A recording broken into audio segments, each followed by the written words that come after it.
final of today. As we said, complexity will take on PSG. And I think you're right. You spoke about PSG a lot in the preview. They are a surprise package, a huge football club with so much pressure behind those two players. But for me, they were a surprise package because maybe there was other teams in that group that FIFA fans around the world would have said, look, they're going through. But the two French players have been superb. Only lost one game in the group stages. They deserve to be in the top 8. The problem is they're up against a 2v2 team that have been playing their FIFA for many years now, previous 2v2 world champions. I think coming into this game, if you're talking about the preparation and maybe even the words that are being spread around PSG in particular, a lot of people are fearful of how good they've looked in warm-ups, in scrims, in these games leading up to the tournament. They have been, I mean, to take a word from the community, they've been frying. They've been sending people back to school with a number of their performances. Can that be replicated here on the biggest stage of them all, the biggest stage that they've played in their FIFA esports career so far?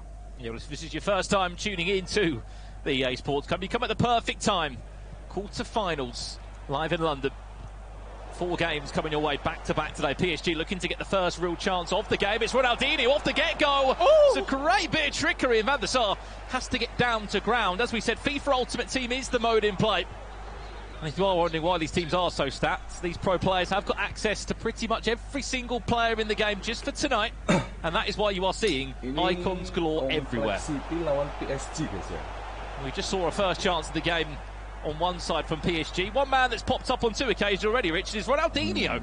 Yeah, he had that chance for PSG. The only reason that they got that chance was because both players pressed really, really well. It was, I think, in the middle of the pitch, Ruud Gullit who had it, and they just instantly zapped onto him. They won the ball back high in the complexity game in half, and in the end probably should be 1-0 up. Went for the ball roll sort of variation, heel to heel around the keeper. It was a good save from Van der Sar, but I love the early pressure and the early press coming out from PSG Esports. The one thing we have to also talk about here as well is in group play it was one game, one and done. Yes, you played everybody twice, but it was a single leg. You got 3 points after, you know, one simple game of FIFA. With this being knockouts, it's a 2-legged aggregate scoreline game. How's that going to change things here, Richard? Because yes, FIFA Esports is normally played over 2 legs, but in this competition, it's the first night where it has been.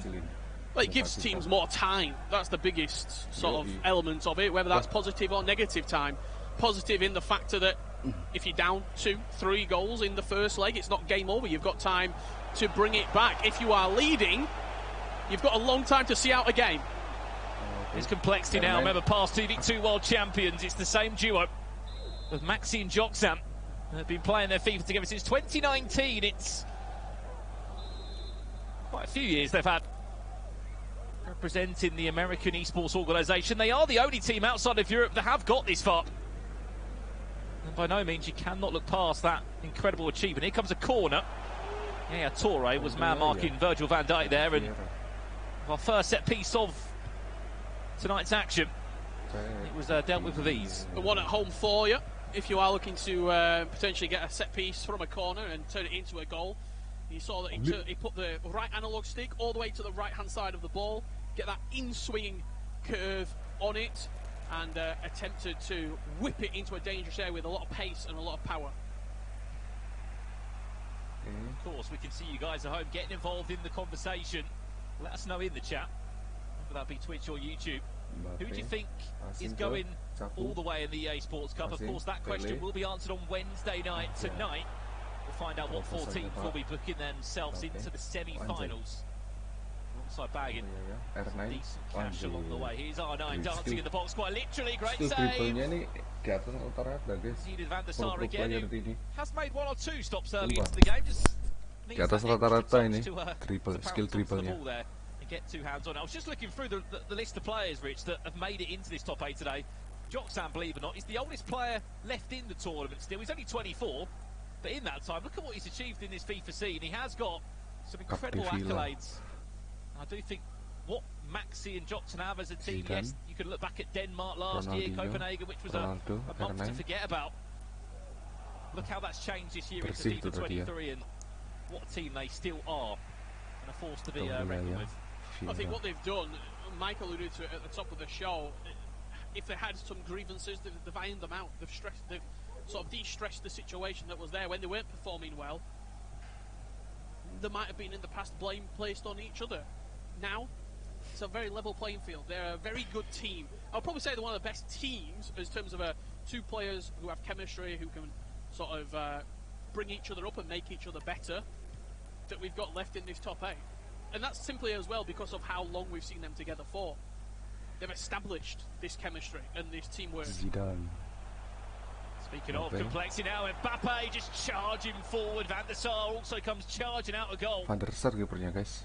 You are right, look at the run they had. They were able to top the group in Group A. First place, they got 15 points behind them. Yes, they scored 14, conceded 10.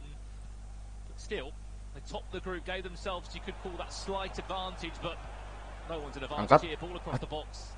Cleared away by Vieira, who will come in as a centre-back again. It's a huge, huge clearance.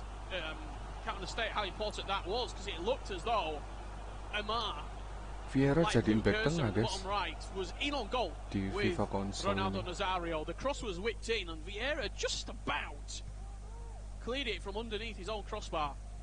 PSG looking very, very dangerous, but then Maxi had a good chance. A couple of step overs with Mbappe to create the space. Couldn't quite get the shot away.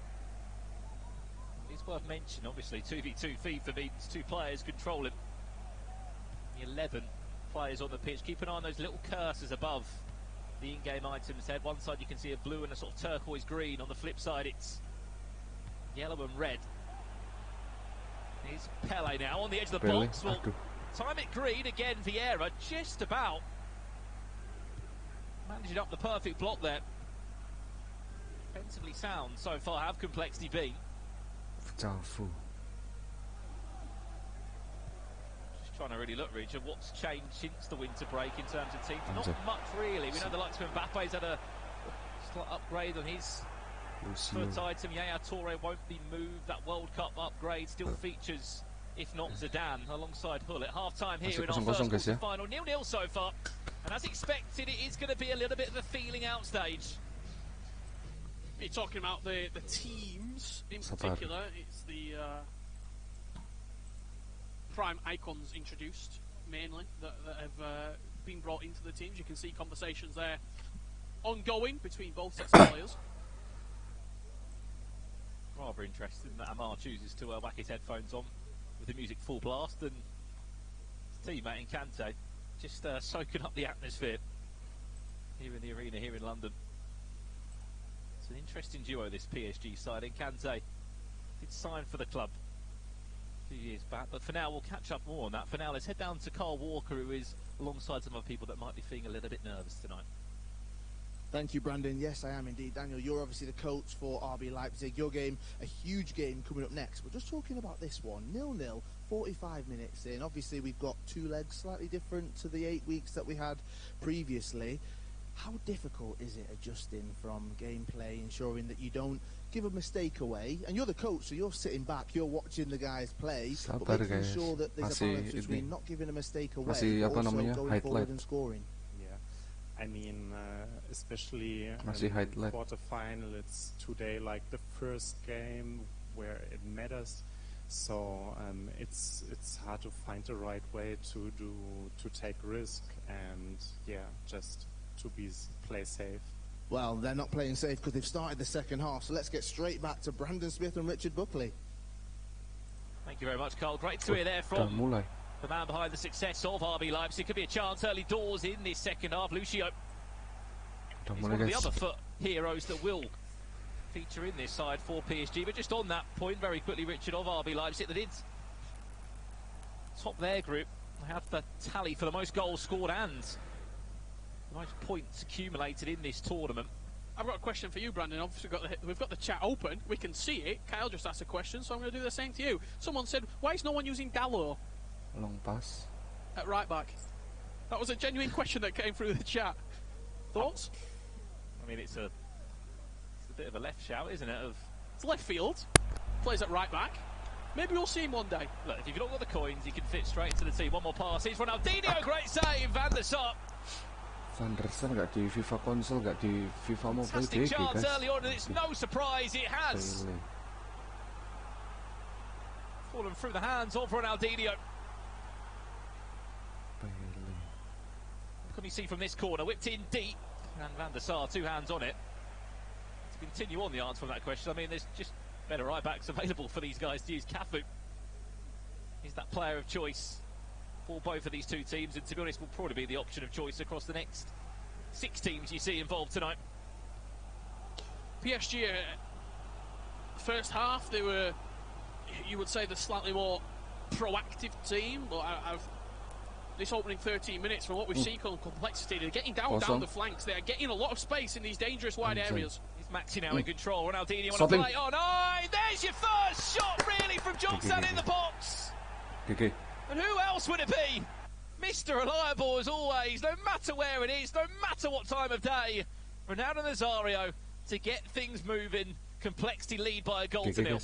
Just gave Maxi out wide with Ronaldinho way too much time, and the difference between the casual player sitting at home and these players behind us in this booth, the top 8 teams in the world, as soon as he got inside the box, he popped off the step-overs, the calmness. Some players at home, they might try and look for a finesse shot in the far corner. They might try and do another skill move. You've just been successful. Pop off another one. It was the teamwork, it was the composure just to lay it off into Joksan, who has Ronaldo Nazario, and it's always going to be a goal. Great play.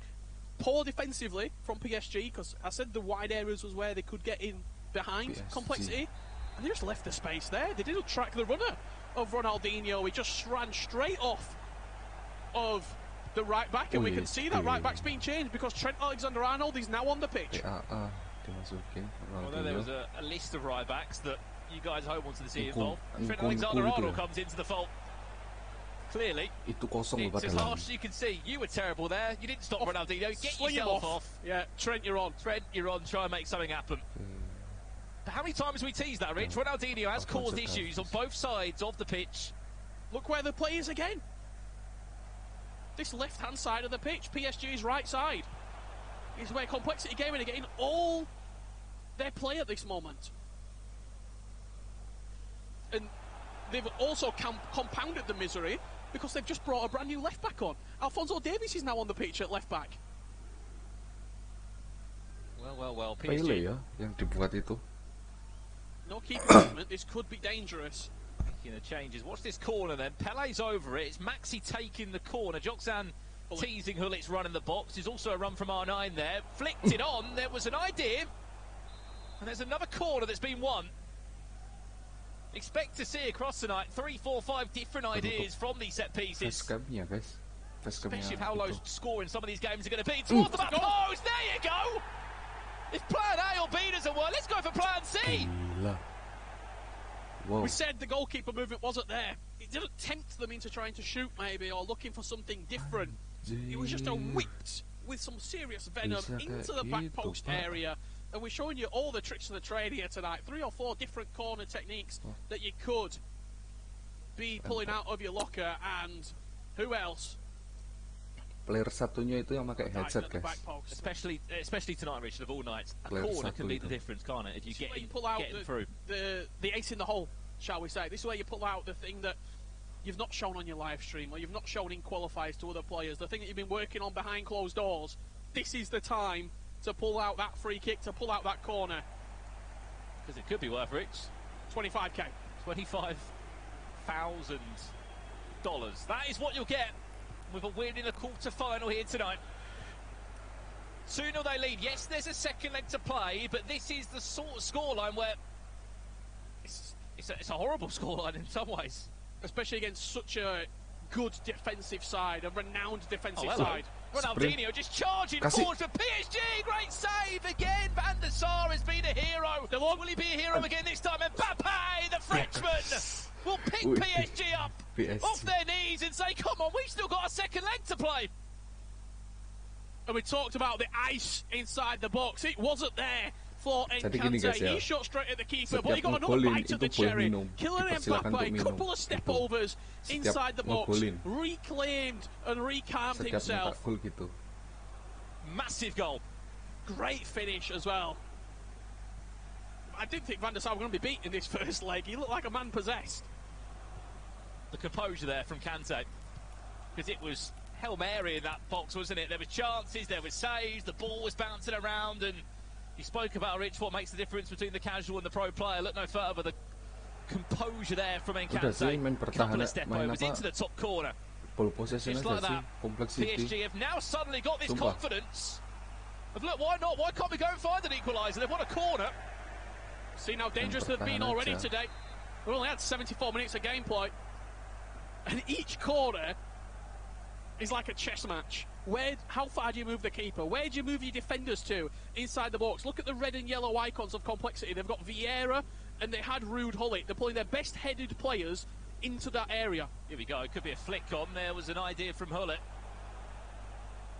In the end, will fall back to a. Dikurung aja itu PSG bisa main apa namanya? Menguasai area pertahanannya kompleksiti aja sih. Sumpah, main ball possession aja itu udah menang itu kompleksiti. Tapi dengan catatan jangan blunder. What that goal does though for PSG. Main bola-bola pendek aja sih, sumpah. Little. Nah. One goal deficit is. Maybe it could be two again. Cuts it back inside. Superb defending. It was brave from the Brazilian. And that time, Christopher Nkunku having to get back. Some interesting players mixed into the play here. Nice play inside the box.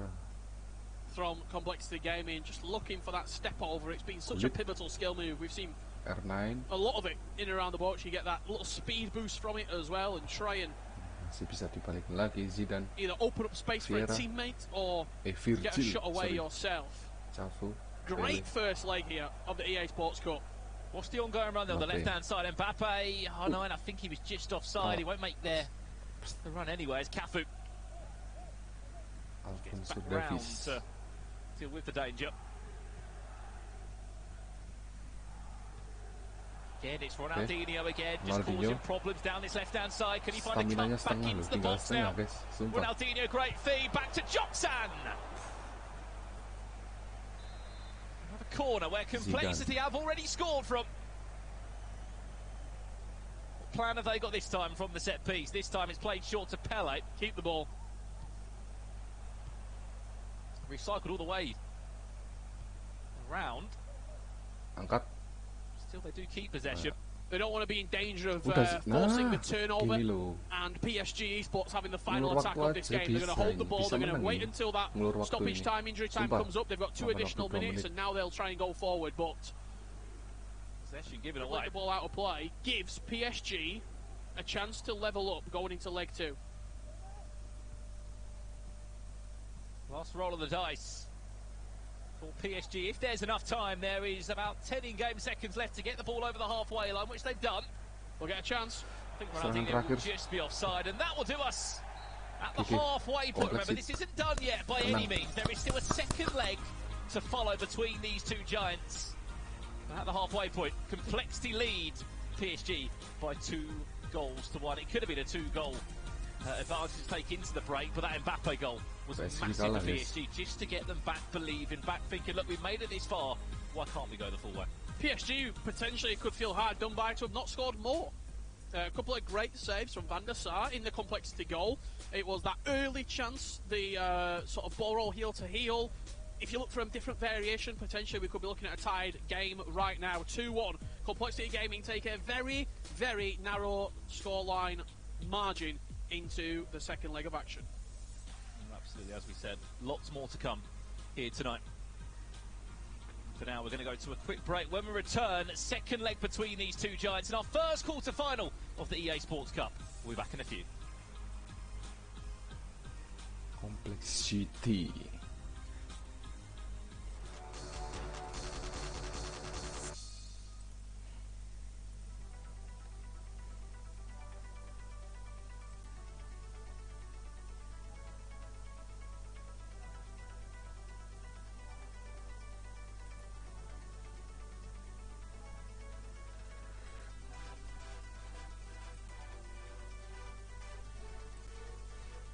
40 detik lagi guys jedanya.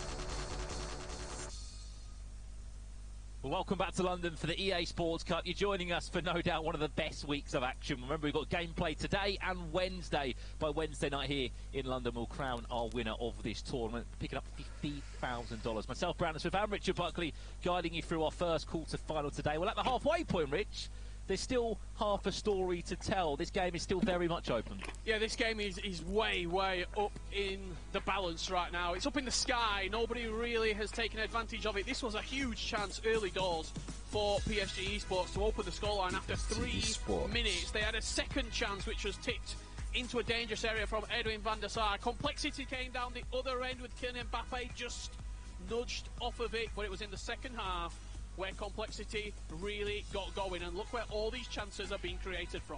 Absolutely, it's that Brazilian man on the left-hand side. Then this happened, Richard, just before the 60th minute. It was Maxi into Joktan, and it was Arnau Ronaldo getting that American side off the mark. After about 5 more minutes and a few corners, it was Virgil van Dijk's time to double the lead, and then this chance happened. It was a chance missed originally by Nkante, and then this piece of composure from who else than Mbappe to bring them back into the tie. There was more chances, and there is still a second leg to play here. Do not go anywhere, and do not leave your screens. This was the match stats, though, Richard, from the game. Yeah, you can see the overall there from the match.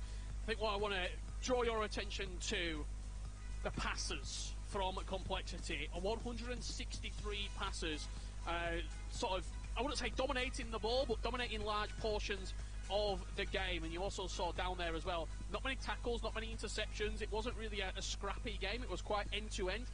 And I'm a little bit shocked, to be honest, that the XG wasn't higher with the amount of chances that we created. We can see you all at home on the Twitch chat, and I've got one very, very simple question for you. Who do you think is going to go through? Put a C in the chat if you think it's going to be Complexity. Put a P if you think it's going to be PSG. I want to see it fill up. Or if you're not that lazy, you can put an SG on the end as well. Maybe PSG on the end and see what you think is going to win this one.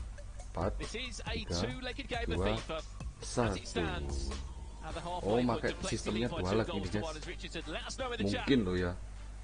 You think is going to come out on top in this one? PSG mungkin pakai sistem leg bahkan bener pakai sistem 2 leg. Complexity in the red. Leg pertama, leg kedua. Well, changes this time, which feels crazy, Rich. We'll go from 8 teams down to 7 after this game. Ini berarti PSG harus menang. This could be a brilliant start. Clever pass. For a second, I thought Arnau was going to chest it down there and go on his own, but 2-0 agregat 3-2. We can see a lot of C's, a lot of Complexity love in that Twitch chat right now. Mendy, Mbappe, Vieira, Toure, Ronaldinho, Pele, Ronaldo. Itu dari starting 11-nya tim PSG ya. Complexity, Van der Sar, Cafu, PPD, Gullit, Capdevila, Mbappe, Vieira, Zidane, Ronaldinho, Ronaldo, Pele. Itu guys dari starting 11 dari kedua tim. We're talking the world champion Umit. Of course, Diogo Mendes. What a game that one plans to be. What a chance this could be. It's getting scrappy on the edge of the box there. Ini sih kalau menang 1-1 from Complexity. 1-0 masih menang PSG. Iya, menang PSG. Gol tandang soalnya. Kecuali kalau 1-1 menang Complexity agregat 3-2. The flip side will mean that we have to see PSG come out and try and go for the game. You win this game, you are into Wednesday's semi-finals. Top 4 guaranteed, $25,000 also in your back pocket. Weeks of hard work and, I mean, for Complexity, Rich, hours of travelling. then they get over. They got here on Thursday, so they've been here quite a few days, acclimatising to the time zone, getting some EU practice in, which is really, really important as well. And they feel good. If it's level in the second leg, they'll be in the semi-finals. Low complexity gaming. They'll be coming back on Wednesday. They've also sort of said in a couple of interviews they feel like they've got a point to prove after what they've achieved in past years. Yes, as I said, it wasn't a great. It's 22 for them. Lihatin tadi, Their teman-teman. own stands, they were grouped. Formasinya. Kemarin sih aku lihat di babak grup Club World Cup, the tournament babak they've had 16 so much besar success sih in past times. dua-duanya ini The pakai page has been 4-2-2-2 ya. They won 4 games in the group stages, drew 3 of them, then they lost 1 game, and that was to MGC of the Double Brazilian side. AMF 1 even make it DM into the knockout bisa stages. dipakai 2 DM 1 CM 1 DM 1 CM bisa, 2 DM bisa. 2 goals to 1 as it stands. What a ball this could Goal. be. Great. Mbappe-nya Trickery there. Just a unique pass as well. Very rarely do we see a chipped ball into the box like that on a slightly sort of more direct angle. Went to just diagonal it in. PSG showing us a few different passes, and I'm not going to call it desperate, but attempts at getting that ball into dangerous areas. They've still got a lot of time left to play. So far though, Rich, we spoke about possession and passes last game. First 30 minutes here, it's been all them. Complexity is so dangerous though. One attack like this, and the rest could be history. Ronaldinho down that byline where it's so hard to defend. It is. Enak ya, Vieira jadi impact tengah ya. Well that time though. Nanti aku coba lah.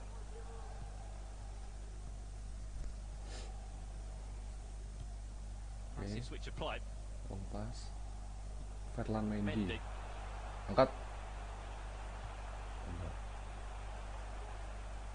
Ronaldinho, no way through. Defended well by Complexity through Red Church, just around the Brazilian icon. This is nice. The nice triangles in and around the box. Putar-putar pilihnya. Stopped in the tracks. Tries Zidane and pull it. Not a bad partnership, them two. Controlling pretty much everything in front of that back four.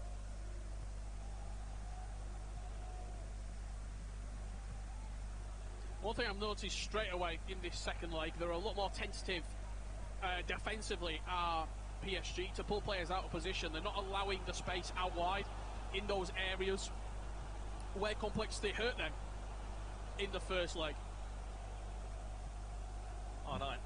Finds Ronaldinho, good feet. This is Encante. Oh, lovely cut back. Mbappe!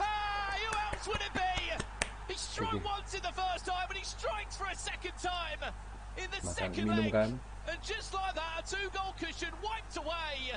Back to square one. Game on. Fabulous dribbling inside the box. He saw Vieira. He had Ronaldinho in his path, and he saw him just sort of backing off. Didn't really fancy the tackle. Ini guys, PSG ini kalau mainnya apa? Outstanding. Udah main Step overs to create the space and then fire that ball back into a dangerous area. Just putting it on a plate. Jangan terburu-buru lah. Lagian menitnya masih waktunya masih panjang. Whatever he's done to his own in-game item across that incredible World Cup campaign he had in that final, it's made him into even more of a monster. And I'm sure that we've probably got an inevitable team of the year, Kylian Mbappe, right around the corner. Agregatnya. He has been 4-2. unbelievable. Ya, 2 goals. passing-passing Who else would aja. it be? Just Kuasai lapangan tastes that a tengah. little bit better, doesn't it, for the PSG GG. players? He's the only PSG man on the pitch. Dua-duanya GG guys. Scoring both of your Kemarin goals. juaranya lupa aku namanya timnya apa. Best thing of all, we've still got Mbappe, 45 minutes Ronaldo, of this. He's on into Ernest, the box. Amar Ernest. looking for his teammate. Amar still on his own. Good feet, Kasih. brilliant feet. Is he going to come back for a second time? It nearly did. It just had to offload it. Baiknya batu. He'll be kicking himself right there because he did so well inside the box. The ball roll scoop turn to create the space. And I think there was just a pass to his left-hand side, just a simple knock across the box.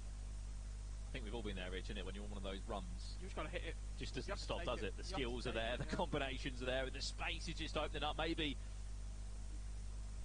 in hindsight, that extra pass would have made all the difference.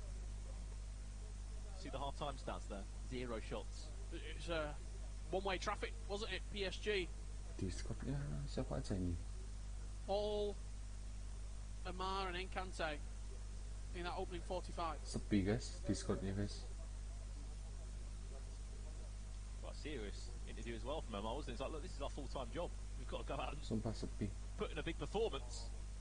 No doubt there will be some pressure on their shoulders. This is the best run we've seen from PSG in a long time. You cannot forget, Rich, the roster of players they've had in past times, the success they've had, the level of French players on their books. Lanjut. Safu. It's one of the biggest football clubs in world football, PSG. I mean, when you look at that team, there has to be a level of performance with it. And in previous FIFAs, there's been some great players there that have done some fantastic things, but if they were to progress through to the top four, it would be one of their crowning achievements as an esports team, PSG. Have to remember what group they came out of as well, Rich. And Ajax were in that group, and so are Man City. And Heretics. Pelanggaran. This is a big chance, though, from a free kick. Complexity. The golden chance here. 22 metres out, player on the line. This could be a $25,000 free kick. He plays it short instead. Great feet from R9. Still R9, reverse elastico, and somehow it finds its way into the back of the net. I wasn't sure what was going on from that free kick. They played it short.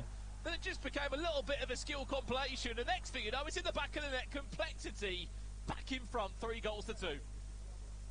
Oh, that's going to be in every single replay package throughout the day. What a finish. We just hear there a couple of words coming out from J-Mark talking about on the replay again. sticking in the formation, not changing. You've got the lead. Let's try and build on that now. There's a lateral heel-to-heel, which a skill move we rarely see. Then a Lacroqueta, Complexity pakai 4-1-2-3. a reverse elastico around the corner. Rotasi posisinya. Such a great finish. I want to see it again. Look, I want to see this goal again. Thank you, production, for supplying the goods. The lateral heel-to-heel into the Lacroqueta, into the reverse elastico. Well, look, for all that great play, for all that great attacking play, I'm asking questions of Henry van der Sar. He's got quite a lot to it, I think. That was Joxan, the captain of this team. Said he was the oldest competitor left in the tournament. That was the extra couple of years of experience showing from the Mexican.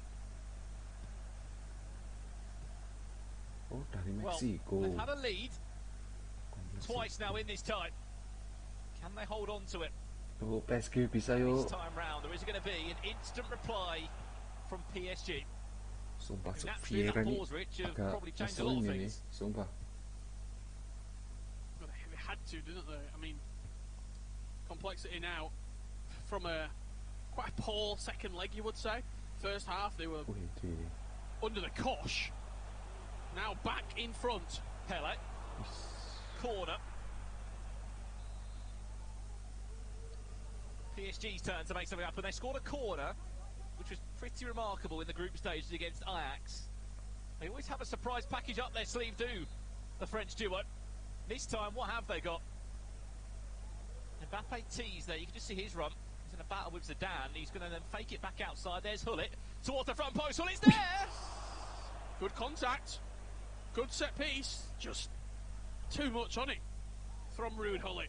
Powering the headers right over the crossbar. Again, I love the variations in the set pieces, whether it's Joxan and Maxi or Encante and Amar. They've really taken a look at how this year with the corners and free kicks being completely revamped, what can they get out of it? 30 minutes away from a top four finish Wednesday. They'll be back in action. Whoever wins this game, Complexity could be that team. Heavy touch. Kunku. Let's get dispossessed. We jump back into a pause again. 29 minutes away. Just a chance to have a chat. Work out how we're going to see this game out for the last 30 minutes.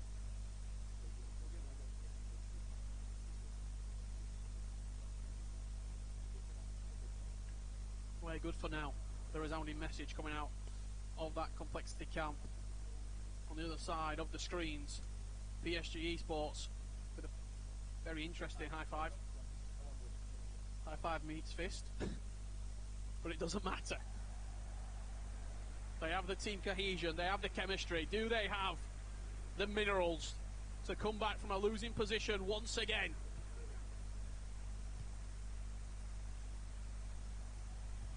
Down before in this series. Do not write them off. They have been a surprise package in this tournament. Aduh, Mbappe-nya bisa diterobos tadi tuh. To finish. Nah. Could be dangerous. Mbappe driving. R9 can't find a way around Lucio. However, Flexi still have the ball. Whipped in. To R9, the goal scorer of the only goal in this second leg. Frantic now as both teams naturally starting to panic. They know what is up for grabs. How close they are getting to the next stage. But also how close to being knocked out of the tournament. Mbappe, he's done it twice before. Can do it for a third time in a battle there with Vieira. Well played again.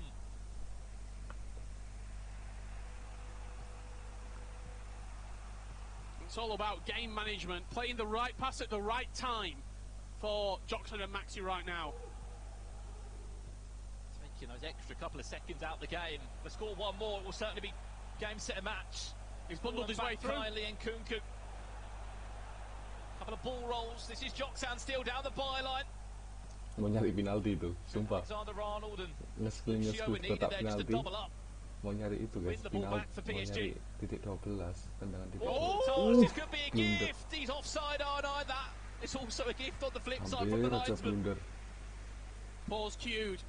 Probably wanted to get it in just before the free kick was played. Alfonso Davies in a running race. Pele, who's happy to get back and defend. Hullet.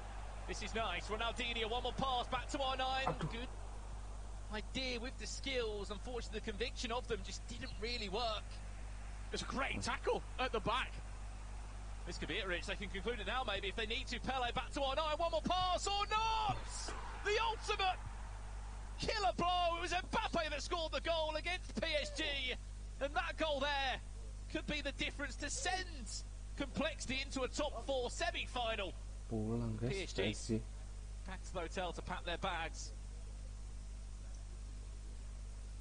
First play back tomorrow morning, as it stands.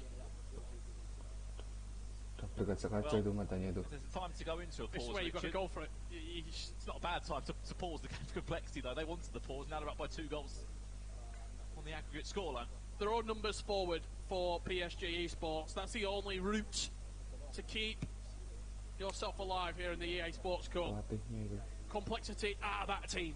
They are that team that seem to pull it out of the fire every single time. They might be underdogs. They might have flown halfway across the world to be here. But they always seem to perform.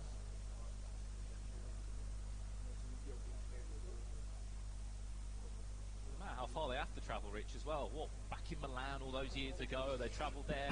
One of the penalty shootout in a grand final that was one to remember. Years on, they are still a team. Fair play to Complexity as well. The commitment they've made into this e-sport. 2019 they signed both of these two.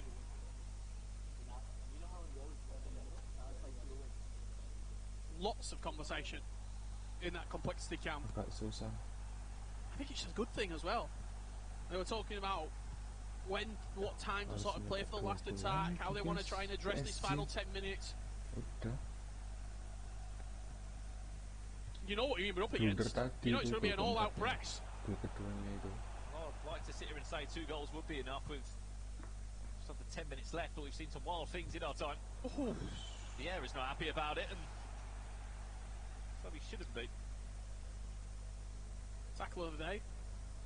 Sign it off already. There is an award for that, then the air might be up for that one. Possession changes hands again. Be remarkable. Mbappe can drive this attack again. Oh, moving Mbappe. Amar has to score. He will. That is so special. What a goal! The step overs proving so strong. Especially in a moment when you just need someone to step up from the crowd.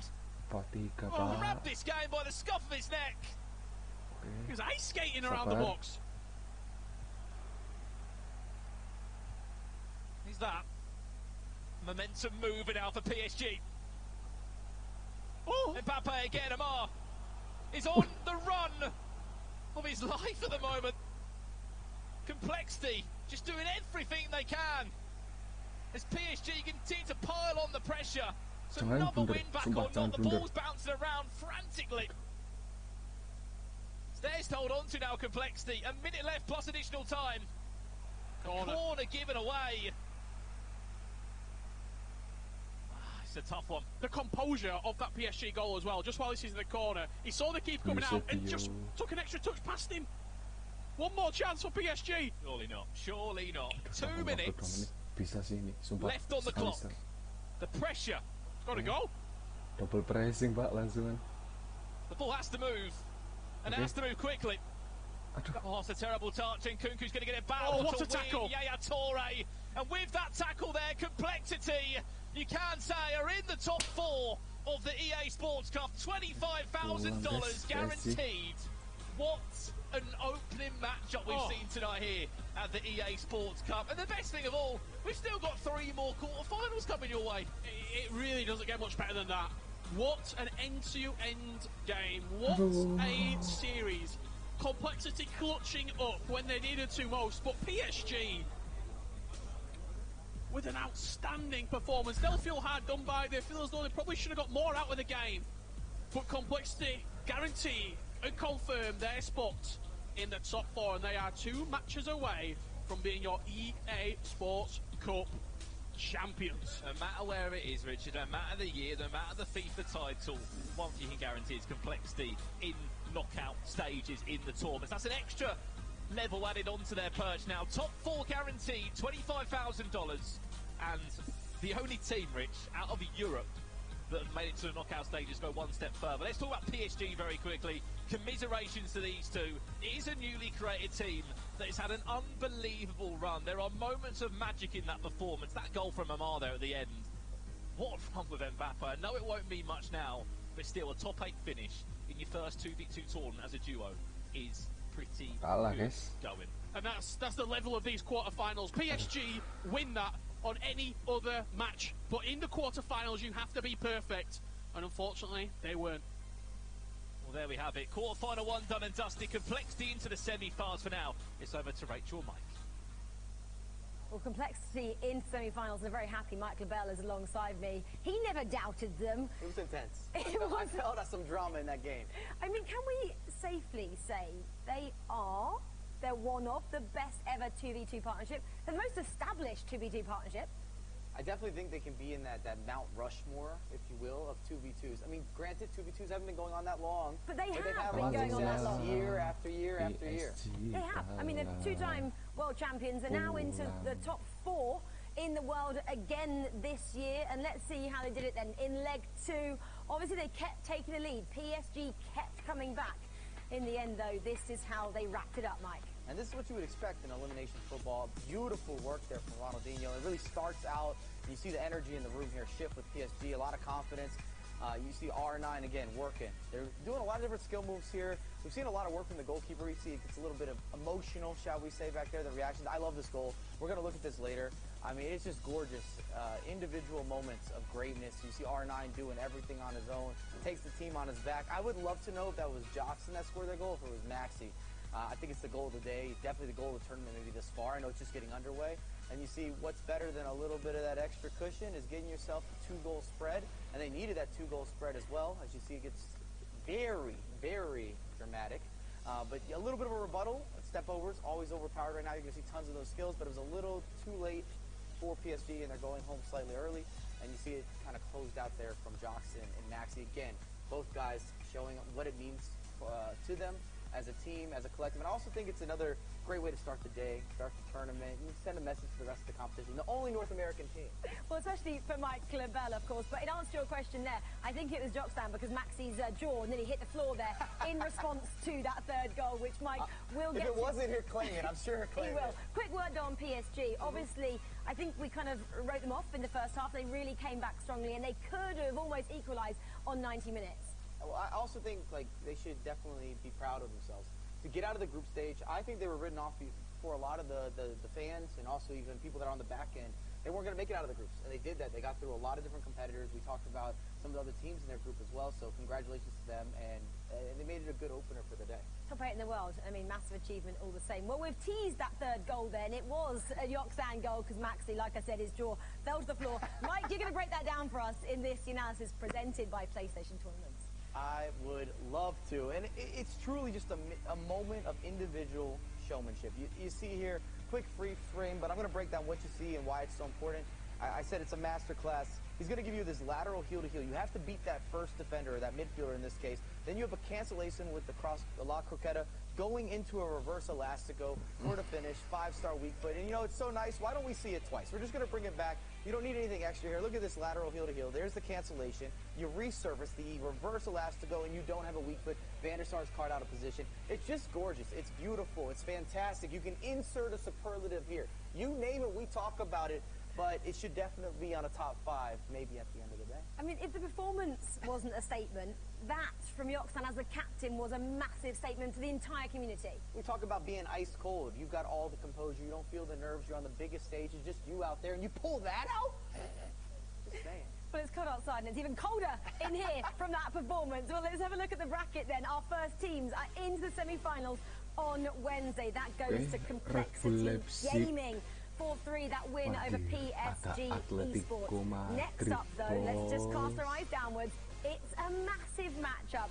RB Leipzig Gaming. They're probably the most feared, I'm going to say, 2v2 partnership in the competition. Who gets the pleasure? Oh, those two local boys do. It's Team Fnatic up against RB Leipzig Gaming after this short break.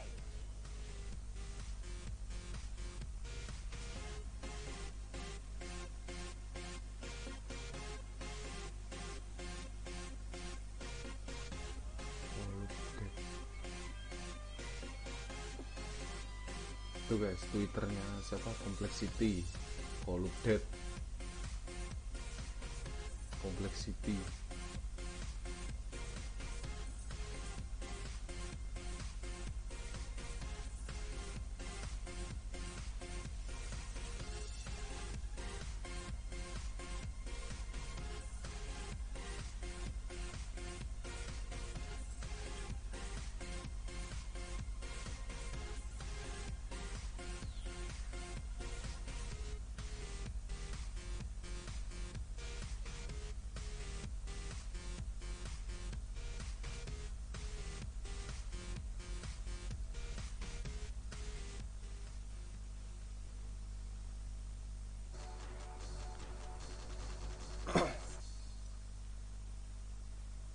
EA Sports Cup is presented by PlayStation Tournaments.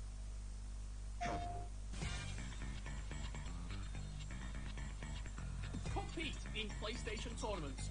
Win your share of cash prizes, FIFA points, and more as you face off in FUT and club competitions. Sign up for weekly and monthly tournaments on your PS4 console or at compete.playstation.com to test your skills on the pitch. Think you have what it takes?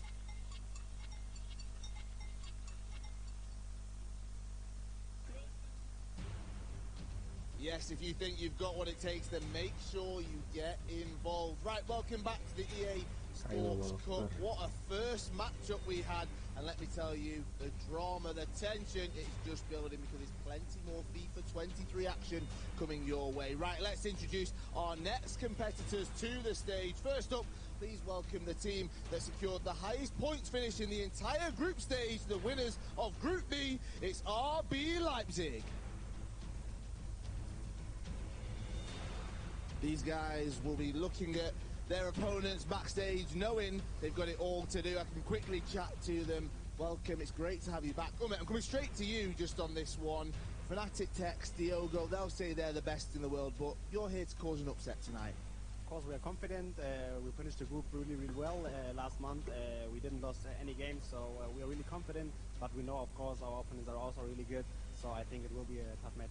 Right, well, good luck. I'll let you go off and get yourself sorted. Let's introduce our next team, the next team that are hoping to knock them off the pedestal, the team that has shown no fear in the lead up to this fixture. The runners-up of Group C, it is Fnatic.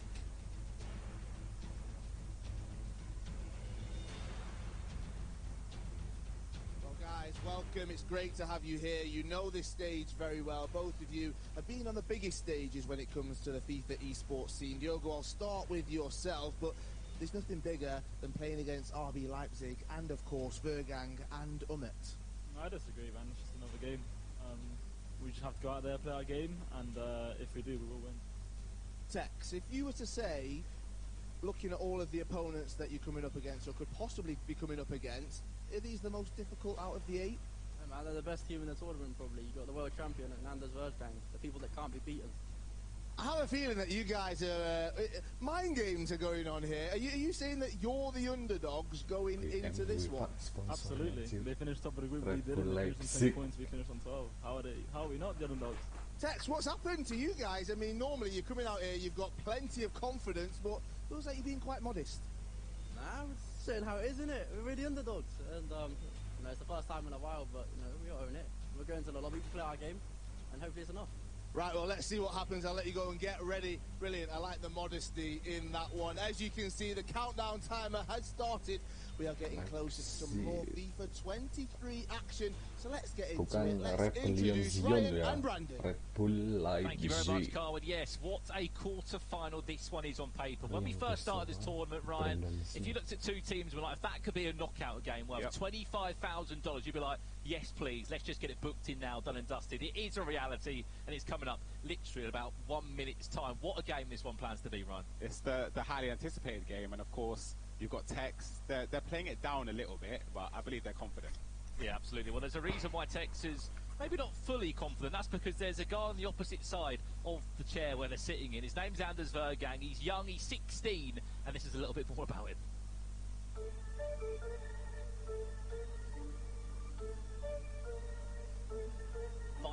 ...536 games without losing. And it looks to be a double for RB Leipzig, but who has got the goal? Is it Vergang with it? A couple of step-overs, of course it is. There's so much anticipation. Player termuda, guys. 17 tahun, Pak. I know they will win every match. Looking to do something historic after being 4-0 down on the triple. 4-0 to 4-4. Who is captain? You or Ummet? I'm the captain. Oh, captain over there.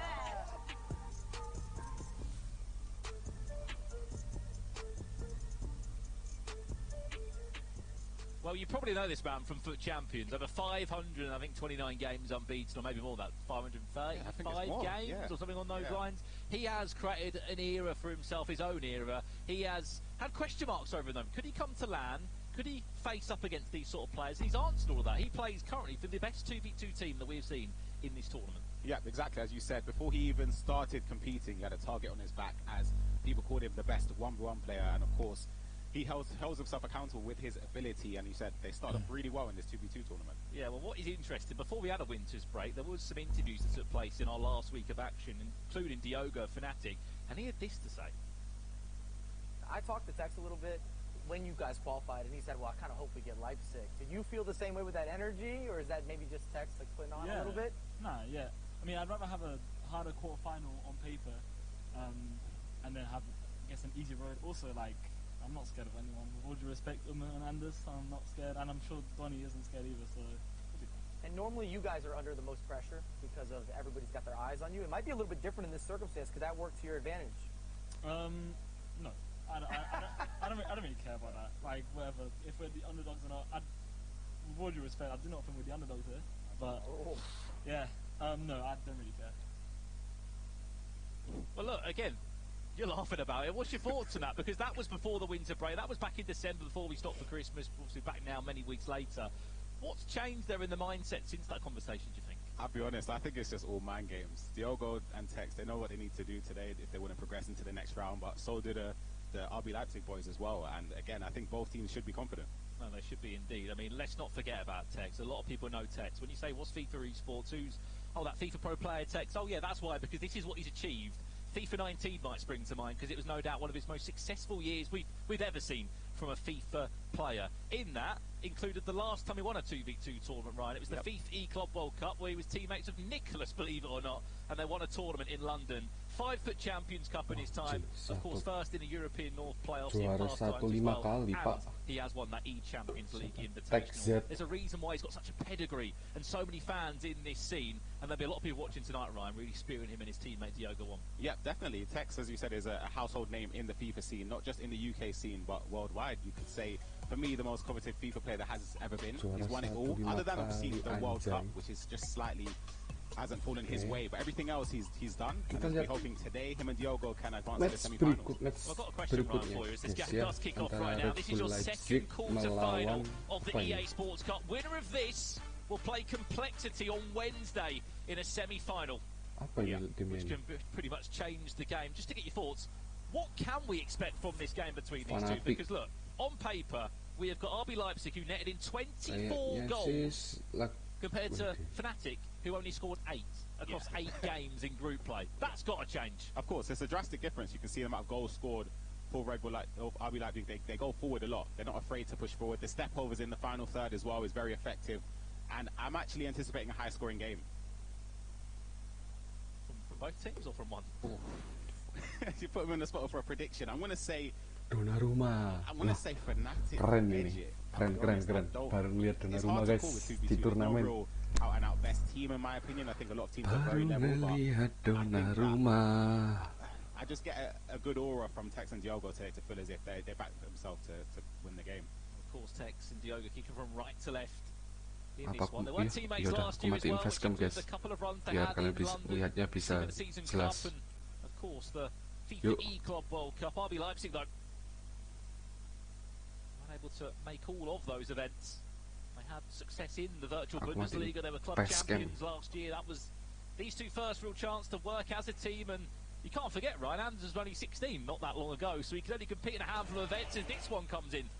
2 hands on it from Donnarumma. I mean, both duos have had such a different start, you could say, into their FIFA esports career so far. Yeah, exactly. As we said, we've mentioned Anders a few times, but we have to, of course, give credit to Umut, who is actually the world champion, winning the FBWC last year. So, of course, he is coming into this tournament with a huge amount of confidence. Even the recent FGS1, I believe it was a top 4 finish for himself. Same with Tex, top 4, or was it? No, it was top 8 for Umut, I believe it was, and top 4 for Tex.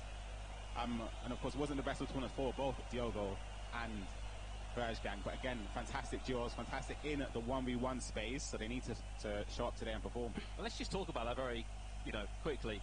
It is crazy that Umut is the world champion at the moment, but still we sit and we talk about Anders. We talk about Anders more and more and more, and if you look at the duo, which is trying to defend this attack from Fnatic right now, he just seems overpowered a lot of the time, doesn't he? I mean, he's accepted that role, but Anders is just so vocal. You'll see it across this game. If things aren't going right or if things are going well, he's only 16. He's the youngest player in this tournament, but by God, he packs a punch. Absolutely, and I think with Umut, he sort of just gets his head down and progresses through tournaments. He sort of reminds me of Razek back in the day. Every time you reach a latter stage of a tournament, you anticipate Umut being there, whether it's the semi-finals, quarter-finals, the finals, going the whole distance and winning it. He's always amongst the best players in Europe, and his consistency was rewarded last year, winning the grand finals. But as you said, first year competing for Anders is huge. As we mentioned, how much stature he has in the FIFA scene without even playing one competitive game. It was just all from FUT Champions, and it led to the stage where he is today. Yeah, in our sort of pre-season hype up to this tournament, there was so many people saying one team they wanted to avoid was Fnatic or RB Leipzig. Now we have got one quarter-final in front of us. These two going head-to-head. Fnatic so far have had all of the ball. As Yaya Toure fancies that one from the edge of the box. It was time green, but that's a warning shot fired. They might have only scored 8 goals. They're looking to add a 9th onto their tally. Corner to come in now towards that area, and just like that, Fnatic take the lead. What's a start? Cool. Fantastic start from Fnatic. It's been all Fnatic from the beginning of the game, and it all came from that long shot on the edge of the box there with Yaya Toure. The great dribbling into the green Travella, but then the corner, there's going to be a lot of corner goals. No shock, of course, how effective it is this year. The driven corners in, and when you have players with that stature in the box, you've got the likes of Yaya Toure, Ruud Gullit, Van Dijk, Vieira. You're always going to pose a threat when corners are whipped in, and it's a deserved 1-0 lead for Fnatic, in my opinion. Well. The time green finish from Yaya Toure was not enough of a warning shot. I don't know what would have been. Fnatic lead by a goal to nil. Zero reaction. They know it's a long old road. These 2 legs of FIFA in front of us. We can, of course, not forget, Ryan, that you did take part in this tournament. You were representing Man City alongside Chelsea as this chance comes in for RB Leipzig. What changes now in terms of the approach to these games being 2 legs? Because when it was 1 leg, it was very different in terms of the approach for a lot of teams. We saw it especially for RB Leipzig, which is a case of, and focus, score loads of goals and score early. Yeah, of course, with a best of 1, it's sort of a thing where if you concede, you kind of are forced to try and get the game back from that deficit position, because, again, you don't really have a lot of time to play with. However, of course, with a best of 2, you have the extra game. You sort of use the first leg just to feel out your opponent, their game style, the formation they're using, the personnel, and how they build up their attacks. But again, with the best of 1, it's much harder to do that. You could maybe do that for maybe the first half, but even then you still leave yourself with not a lot of time to work with. So again, the best of 2 format sort of works more for, in my opinion, teams like Fnatic, who are very, very disciplined. You've got Tex and Diogo, who, of course, when they take the lead, they're not afraid to keep possession. I think it works well for Complexity as well. A great example, who won in the first round today that we saw. We've got Riders coming up later on as well, another team that I think it favours. Well, as much as we've sort of criticised Fnatic of the lack of goals they scored defensively, been great. They have been really, really impressive, Ryan. Throughout, I think they conceded 6 goals across their 8 group games, being one of the lowest alongside TGNIP, of course, that duo of Levi David and Ollie Lead. So nearly 40 minutes gone here. Fnatic lead. That's Tex and Diogo. Right hand side of your screen. And Anders Vergang. Might not. Top to game so far. As it stands right now, it's not looking pretty. It's very structured from Tex and Diogo with the way they're defending. They're not really putting out players out of position. This could be nice. Mbappe, great save, if that you can call it. Came off the knee and needed Van der Sar just to back it up, but they might have been caught out on that moment. But you're right, Ryan. It looks very structured at the moment, very organised. It's almost a slight jinx there from myself, but again, as you just mentioned here, it's very structured and organised. I think it's I'm not too sure about the formation. I think it might be a 4-2-3. I'm not entirely sure, but the way that they're building up their attacks, they're waiting for the passing lanes to open, doing the step overs into space to get the speed boost. It's great play there from Tex. It's Cafu, Tex, the captain of this team, driving down the byline and putting on a play for his teammate. 2 goals to nil, Fnatic leads. They might have come into this and said, look, we're the underdogs. But what a start they've had. They've silenced RB Leipzig. Sensational play there from Tex there, darting down the line. And of course, it's something that they look for at the start of the game. We saw that they looked towards the byline very frequently, trying to play the driven pass across goal. It didn't work out, but it worked out then. As you say, we go in 2-0 into the half-time break. And as we said, we haven't seen anything at all from Hernandez so far. Well, we've got a moment just to have a breather ourselves, Ryan. Let's go down to Carl Walker, who's joined by the coach Complexity, who must be over the moon. Thank you, Brandon. Yes, I am indeed. Jesse, you'll be the man in the middle of the Complexity guys when they face one of these 2 out of Red Bull Leipzig and Fnatic. Who do you want? Who don't you want? Considering that you know that Fnatic are 2-0 up. I'm not going to lie to you. We're not too concerned about who we play. We don't really watch too many other teams, but I mean, based off now, you have to say Red Bull. We know how good the personnel is for both teams, so neither game is going to be easy. But I'd say for now, we'd rather play Red Bull for sure. Right, well, we'll see what happens. Fnatic 2-0 up. Let's get back to the second half of the first leg. Cheers, Carl. I mean, if I was asked that question, I'd say neither, if possible. Yeah. But Complexity, quick word on those, Ryan. Yeah, fantastic. Fantastic. As Max said in his interview early on at the start of the Masters tournament, they sort of have been disrespected. I think people forgot their accolades. Of course, last year they didn't have the greatest cup. I believe it was in the Team of the Season Cup. They didn't perform anywhere near their standards, or previous standards anyway. But they've come into this tournament, they've backed their ability, they've put the work in, and they deserve to be amongst the top 4 teams.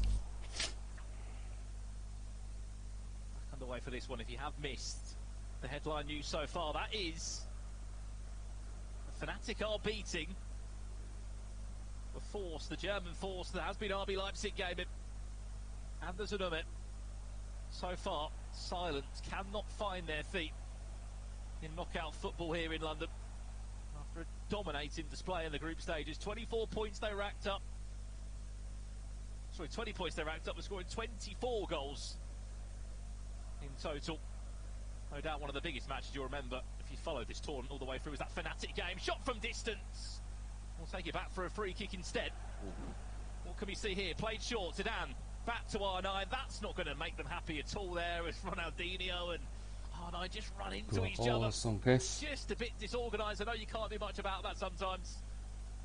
I was going to say, I thought that was in maybe shooting territory. We've seen a lot of direct free kicks go in this year. I think the first goal we saw as well in this competition in the group stage was actually a free kick from Tech. So I was potentially seeing if maybe or Anders could have lined up for a direct free kick at that moment. But again, played short is also a viable option we saw with Yoxan as well in the first game of the day. Fantastic play on the edge of the box to score. But other than that, though, the shot outside the box, that's really all they can resort to. As we see Fnatic build up again, but it wasn't meant to be with that pass. Look at this press, it's nice. Very nearly. Donnarumma found himself in a spot of bother. Driving forwards.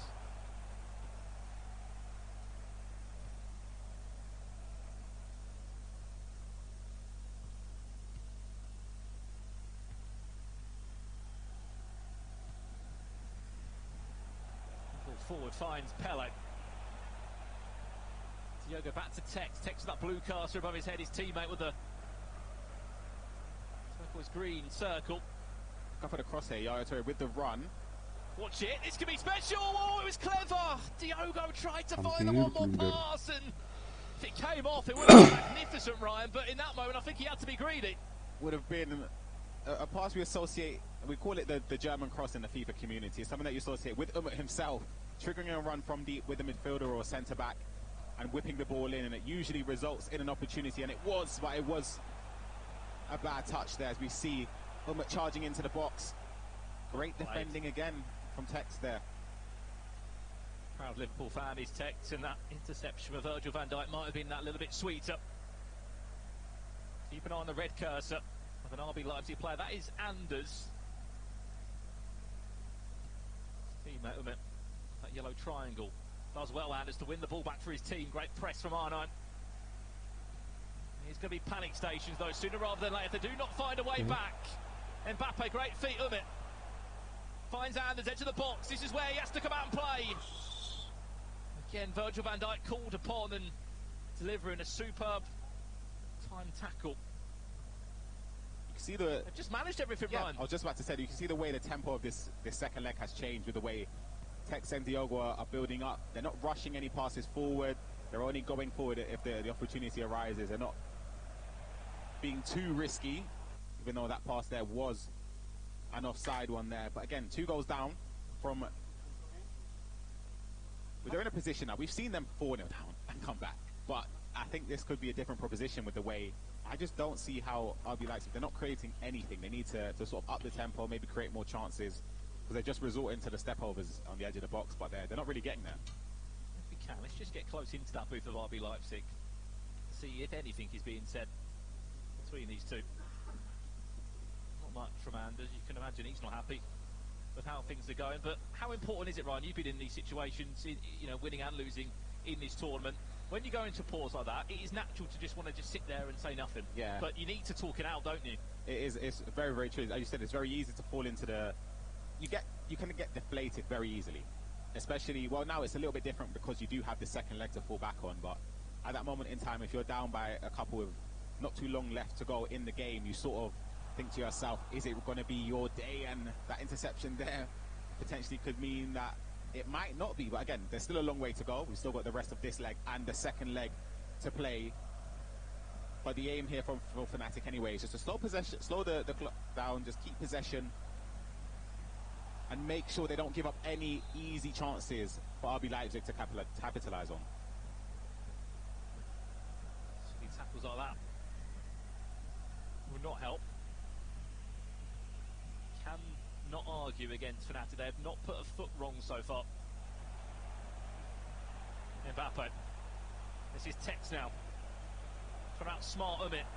enjoying himself. Back inside, Diogo, one more! Oh no, it's horrendous goalkeeping from Donnarumma! Wow.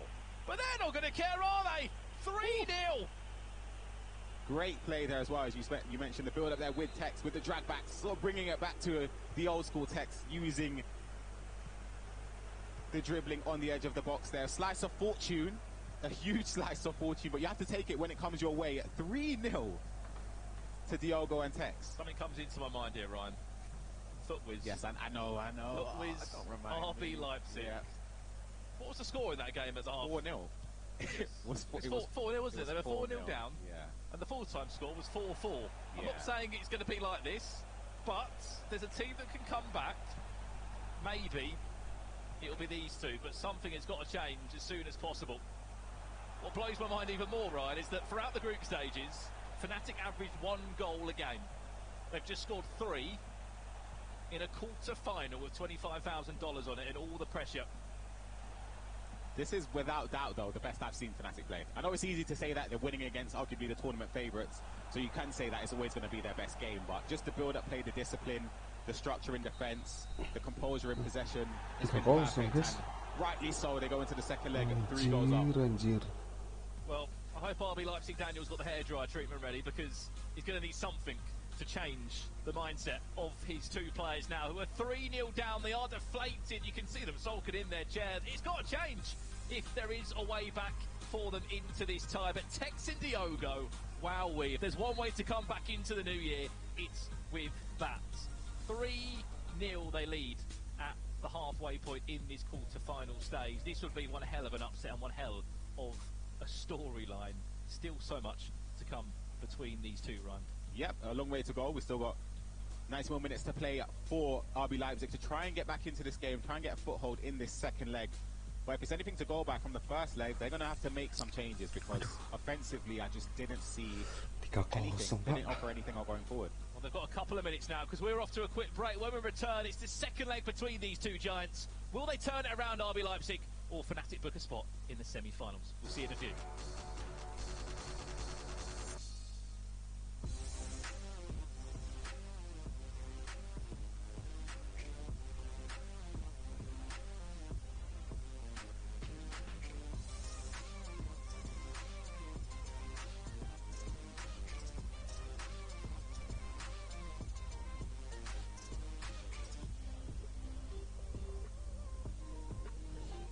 Prediksi guys, Bellingham next bakal kemana?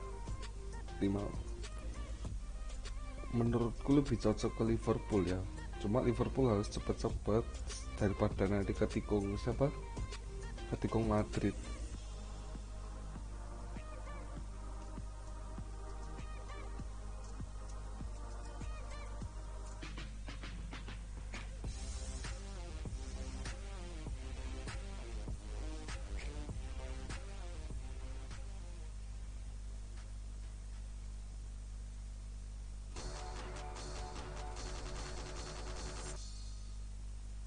Well, welcome back to London for the EA Sports Cup. If you have just joined us, you're joining for a bit of a headline story at the moment, and that is that as it stands, Anders and Umit 3-0 down at the halfway point. Myself, Brandon Smith and Ryan Basoa guiding you through the action here. Right, let's have a look at the summary of that first leg, because there is still a second leg to come in this game. But what went wrong? We'll have a look at the highlights before we jump into the deeper stats between these two. What a start and what a performance from Fnatic. Yep, it all started off from, I'd say, a blistering start from Diogo and Tex for Fnatic. It was a corner that led to the first goal we saw there. We see build-up play from RB Leipzig. That was, in my opinion, the only chance they sort of had there. But it was this run here from Tex, the driven pass across, the goal from Diogo. And it was an easy finish to go 2-0 up going in to half-time. And this was a chance here. We call it the German cross whipped in. I think it was a pass or maybe a poor touch there, which could have been another goal for Fnatic. But this is where the goal came towards the last couple minutes of the first leg. A poor mistake from Donnarumma, giving an easy goal there for Fnatic. 3-goal lead going into the second leg. As we look at the stats here, I was expecting it to be a little bit more favourable in terms of possession and expected goals for Fnatic, but honestly, it is sort of even. Let's have a look at the shots as well, if we can see between the two teams. The shots on the left-hand side of the screen is what RB Leipzig did in the game. They had one shot from the edge of the box, one that came a little bit closer, but on the flip side, you could see where all the goals came from. The 3 greens were the goals they scored. But what was so impressive, Ryan, was just, yes, they both play such a role in this team. Diogo scored, I believe, 2 of the goals, but Tex's involvement in making the chance, creating the skill moves. Yeah. And even when it wasn't coming off, just making your opponent think, oh my God, I've got Tex running at me, doing all of these skill moves. I've got to dive in, or I've got to just sit back next to you and I'll concede the goal. It's been vintage Tex, as I said. It reminds me of the FIFA 19 Tex, where anytime he got to the edge of the area, you were sort of frozen because you didn't know what he was going to do, whether it's a reverse elastic or a drag back, a shot cancel. Okay, bentar lagi main lagi. Because that sort of is what separates him from other players. His decision making around the area, the skill move, and again his lethalness and in creating chances. And you can see 3 goals to the good. Well, here we go then. Second leg between these two. I'm just looking at both those two, and the RB Leipzig side still looks so deflated. You've got to get going. Yeah, that's sort of a bad omen in a way. Maybe they need a goal just to sort of kick them up and pick them up and kick them into gear, because again they just look very, very deflated. They don't seem as if they have the belief in their... They don't seem like the team, Ryan. That's what scored 24 goals and got the point record in the group stages. Yeah. We have to remember, though, that was a little while ago. There's been an update since then. Of course, there's been, I wouldn't say a meta shift in terms of what's the most effective way to score goals or play FIFA, but it's changed a little bit. So maybe that potentially suits Tex and Diogo. Well then, RB Leipzig, first chance to get back in the game. Umit wins a corner. Keep an eye on those individual player cursors. Anders with the blue cursor above his head. His teammate Umit.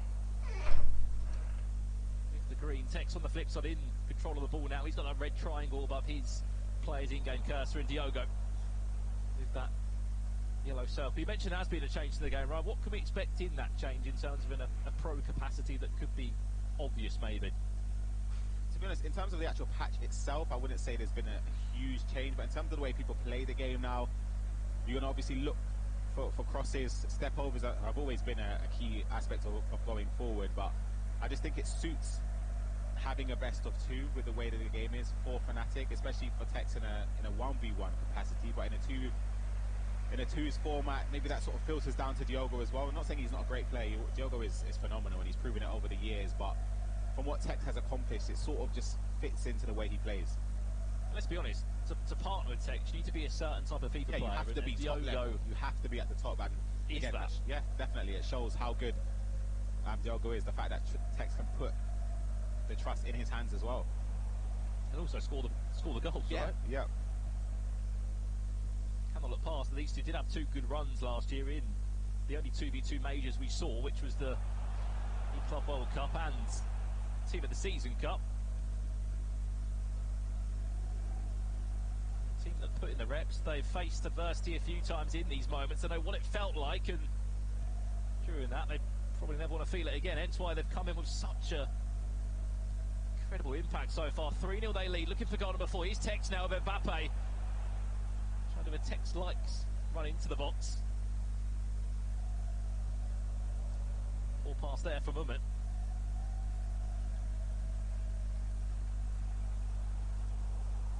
Will this come back to happen, Ryan? When do we need to start seeing a goal? I mean, obviously not ASAP, but... Yeah, I'd say maybe 1 by the 60th. 60th? Give it that long? Yeah, I'll give it that long. 60th is fair. We've seen the amount of goals that have been scored in late stages in the games across this whole tournament, not just in, of course, the knockout stages, but throughout the groups. A lot of late goals. But I'd say to come back from a 3-goal lead, of course, you're going to have to resort to going constant press. So you see a chance there. The reverse to Lassipol wasn't enough to get past the defence of Fnatic there. That was Anders there that tried to create the ultimate piece of movement. That was unable to happen. It's a good warning sign, though.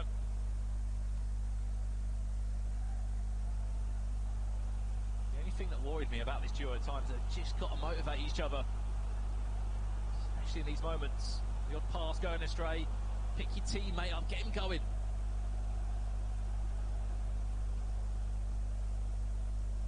Fnatic just cruising, popping the ball around. But there's no tomorrow. This season, not a quarter-final. One more pass. Tex makes it 4.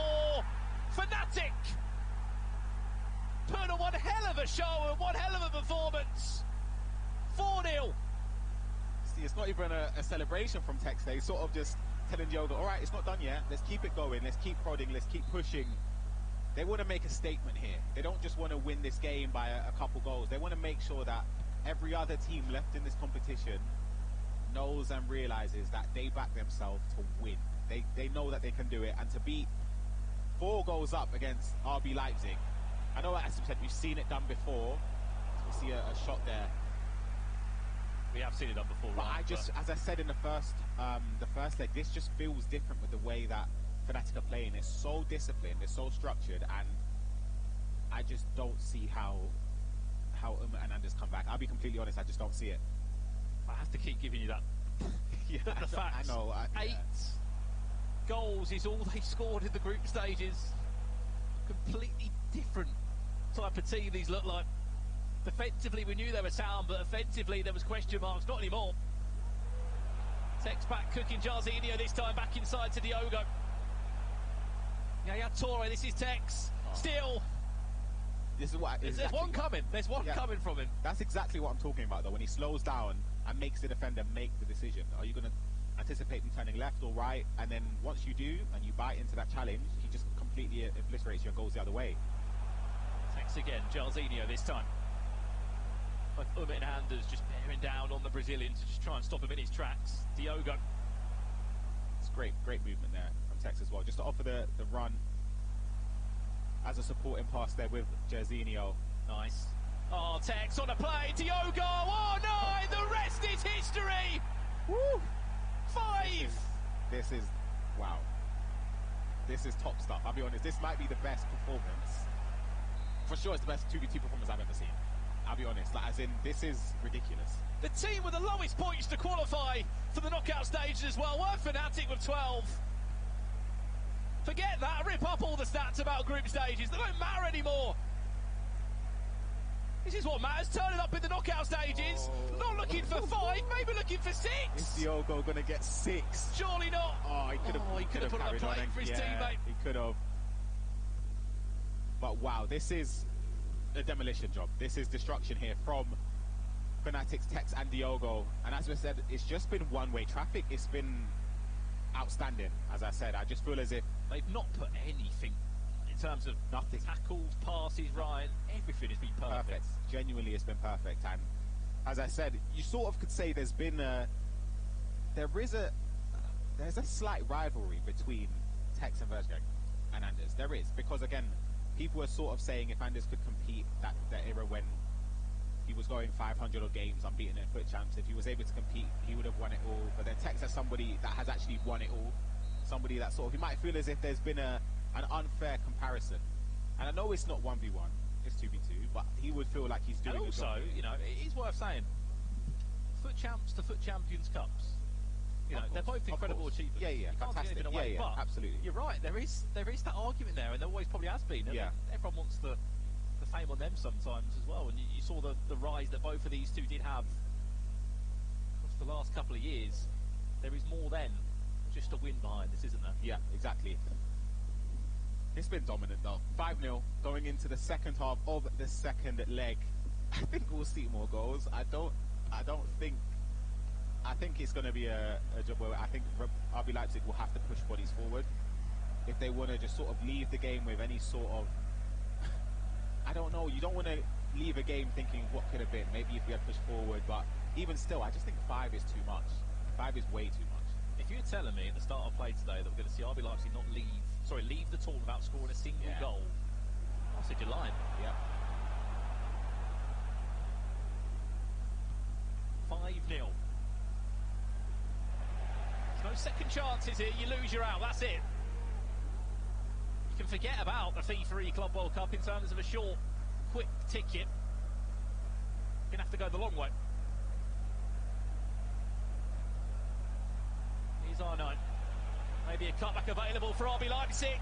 Runs it out of play, and that sums up the performance so far. Yep, it's just one of those days for Anders and Umit. If I had to ask you, right, before a ball was kicked, what would your prediction be? I did say it would be high scoring, and I edged it slightly to Fnatic, but when I meant high scoring, I thought it would have been maybe 6-5, 7-6. Well, I joked about it, didn't I? I said, what, for both teams or one? Yeah, I didn't think it would be a 5-0 or a 6-0 or anything like that. I thought it would be a 7-4, 7-5 maybe. But yeah, to have it 5-0 is completely one-sided. Look at it now. Great dribbling. Good feet with R9 again. Virgil van Dijk has been immense at the back every single time alongside Maldini. Not many have gone for that duo at the back. Fnatic have, and they've not looked past. They've kept an incredible defensive line throughout. As they look for goal number 6 now. A lot of players in that position they're just dribbling with Jersey and with Tex there would lose possession and be susceptible to a counter, but it's just the way he's managed to bait and Anders in to make a challenge and sort of lean one way, pretending he's going to cut inside and then go towards the byline. It's just an easy way for them to keep possession, keep the ball in RB Leipzig's half, and again, it's been outstanding. Cafu over the top. Might just find Hullet. 29 minutes away. You'd have to sit it, right, wouldn't you? With a performance like this, Fnatic to win it all, maybe, or it's so hard to say. Excited? I think it's too hard to say because I said earlier I don't really see a huge difference in the 2v2 scene with a lot of the top teams. I think they're all on a similar level, but this, as I said, for me is probably the strongest 2v2 overall performance I've seen. I've said how footways are fantastic as well. TG and IP I think are great, but I haven't seen an overall performance. There's always been sort of slight drawbacks with the overall performance, maybe that they've given up an easy chance or anything, but this has been resounding, this game. And what do you think held them back from the performances they showed in group stage? Was it just the one leg, they couldn't handle the one leg, or is it just they needed more time to gel and get used to it? Yeah, it's of course the group stages was at the start of the season, so of course the sort of learning the game, how it's meant to be played. Of course, that's a very important factor, but they played before. They played last year, they competed last year, they done relatively well, but still below the standards they've held themselves accountable for. But I just feel as if they back themselves now. You can see, I said it's mind games before the game. The way that they're speaking, saying that they're the underdogs, but honestly, we could see that they still back themselves and believe that they're the best team, and they're clearly showing it here. 27 minutes left on the clock. I don't think we're going to be seeing 5 goals or more. We may be seeing 1 or 2 more added on to the scoreline.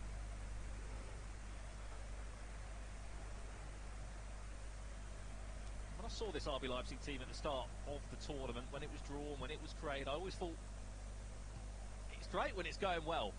I always thought, what would it like when it was going wrong? Yeah. Unfortunately, they might be able to pull one back now. It's just... There's not much going on. They're not really speaking to each other. It's sort of, with them, it's very a similar theme throughout all of his years of competing.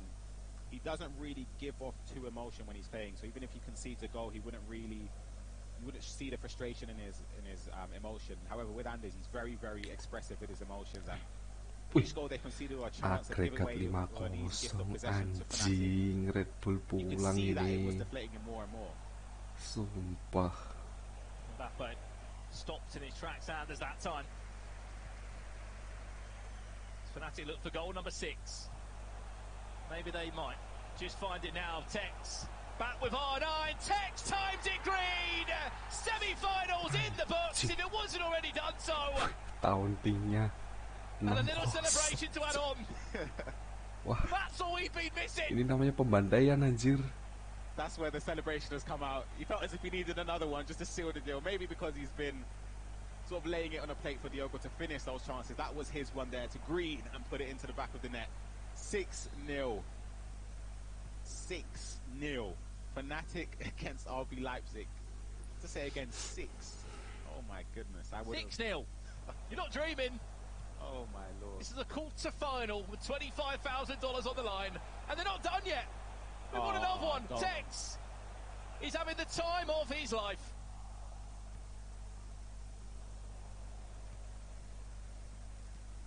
You know what?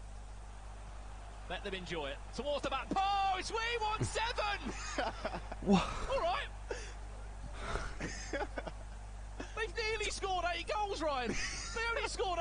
in the group What stages. the fuck, man? And then he scored 8 in one game. I can't believe what I'm saying. I honestly cannot believe it. I cannot believe. There's not even a show of emotion from Anders or Umar. They're just being glued to the screen, glued to the same spot in shock. And as a coach behind me, they've got their coach. It's sort of, what do you say? I don't think there's any late flights tonight back home, but I can't speak, man. We came last in our group. But yeah, 7-0 is... Yeah, there's losses, but there's... And look, there's no doubt about it. This is a result never to be spoken about again on the left-hand side of your screen, but there has to be time to look back at it and go, what went wrong from the prep to the way we just did not maybe change things up when it wasn't going well. But on the flip side, Fnatic, maybe they needed a winter break because they've come back like two absolute monsters. Are we going to see a consolation? At least we will. And unfortunately, it won't mean much. They're just a stat on the screen. 7-1 Fnatic, we can say, will be taking on Complexity on Wednesday in a top 4 semi-final game. Look at this. Well, does Tex want one more? Tex with R9 tries to chip the goalie. I hate to say, but someone in the chat just went, is this squad battles? Oh, Wajir. Can't be saying that, unfortunately. These are the scorelines you get given in foot champs. I mean, you specifically. Yeah, I'm done. Yeah. Ryan, I knew that was directed to me. I didn't need it redirected to me again. No, it's been a one-sided game. It's been a fantastic performance from Fnatic, Diogo and Tex. They've been the best team from the first minute, and they've shown it, and they could even get an 8th here. Here we go. Diogo, stop moving. With R9, 8 goals! They've just done it! They've matched the group stage goal tally they got across 8 games of FIFA. They've done it in the quarter-final. Wowee!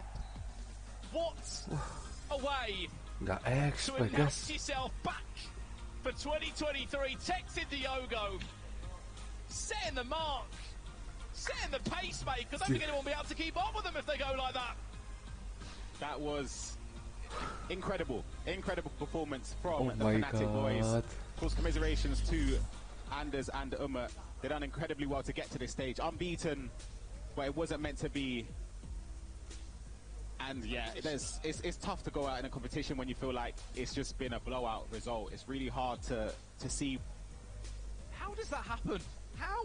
Yeah, I really don't know what to say. I'll be honest. I don't think anyone associated with RB Leipzig have much to say. You just, I'm speechless in the way that game turned out. It was very, very one-sided. A demolition job seen out by Diogo and Tex, and rightly so. They advanced into the semi-finals up against Complexity. I just think, Ryan, we said we wanted this game on paper for so long. It's going to be this crazy game where you're right, it would have been 6-5 or it would have been crazy. Yeah, that's what I thought. We didn't expect this. 8-1. Fnatic have just won a quarter-final. They've just won $25,000 as well. They've sent home, Umit, the current world champion, the Danish wonder kid, Anders Vergang. They're out of the tournament. That's it. That's done. Forget building that story anymore. I think attention has to turn to those two boys on your screen. They always said that they are a great team. Yesterday, they were a little bit modest. And maybe they're playing the game mentally, but what a performance. They're in the semi-finals. Absolutely. Again, a huge congratulations to both Tex and Diogo. They advanced into the semi-finals. And if they can perform anything like that, I'll be honest, it's going to take a lot to beat them. Amazing stuff. 2 quarter-finals down for now. It's down to Carl Walker, who's joined by a few guests. Brandon, thank you so much. We are joined by some guests, myself and Richard Buckley. Joxan, Diogo will be coming to you in a few moments. We'll let you cool down after that performance. Joxan, Ryan Pessoa has just said it's going to take a lot to beat Fnatic. We've just seen their performance. How are you going to do it? Because this is the team you'll be facing on Wednesday.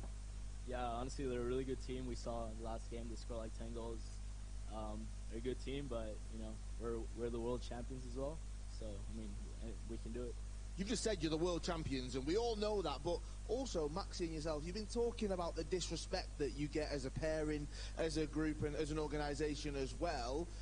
I mean, you're coming up in a semi-final against a team that we could say equally as competitive, equally as good, obviously, within the FIFA scene as well. But FIFA champions, that FIFA konsol bang. take that forward. FIFA ku nggak memadai, guys. Like I said, like they're a really good team, and we know it's gonna be like a really tight game, and it's gonna come to the margins. So honestly, we gotta prepare tomorrow and hope for the best on Wednesday. Do you think that they respect you, or do you think that they can do the exact same to you? Honestly, like I don't really care what they think. Like, yeah. Right, well, Richard, let's get a response, a right to reply from Diogo there. Yeah, we'll get on to that. Firstly, Diogo, that was supposed to be the Floyd Mayweather matchup. That was supposed to be the hardest game of the tournament. You made it look really easy. What's your just first thoughts? Like, you came away beaming. How are you feeling? You almost forgot, man. Like, we're getting called the underdogs, and I'm with you, innit? Like, they had a really good group stage. We didn't, to be honest. Like, we had a really subpar group stage. But this is knockout. Like, knockout stages is different. Best of two, game by game.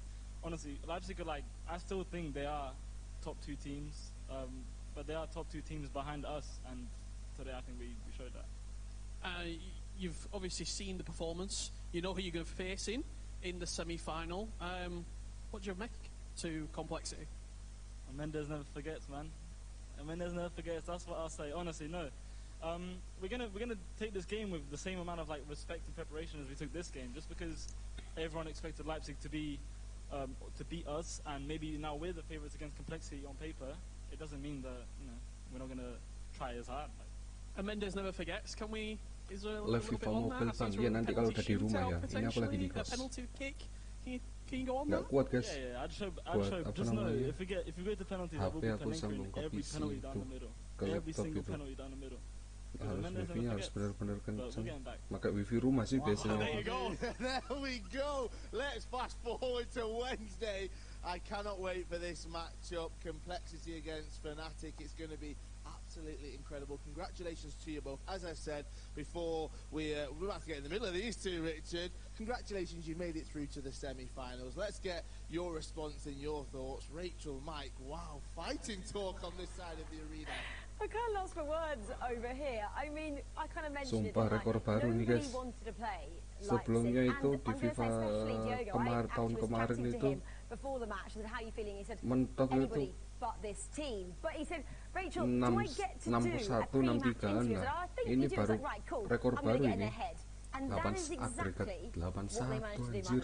This was all mental, and when I spoke to both Tex and Diogo separately before everything got underway today, I was like, how does it kind of feel to be an underdog? Because usually when they go into competitions, of course, everybody's talking about Fnatic, talking about their partnership, and they're like, underdogs? Oh, is that how you feel?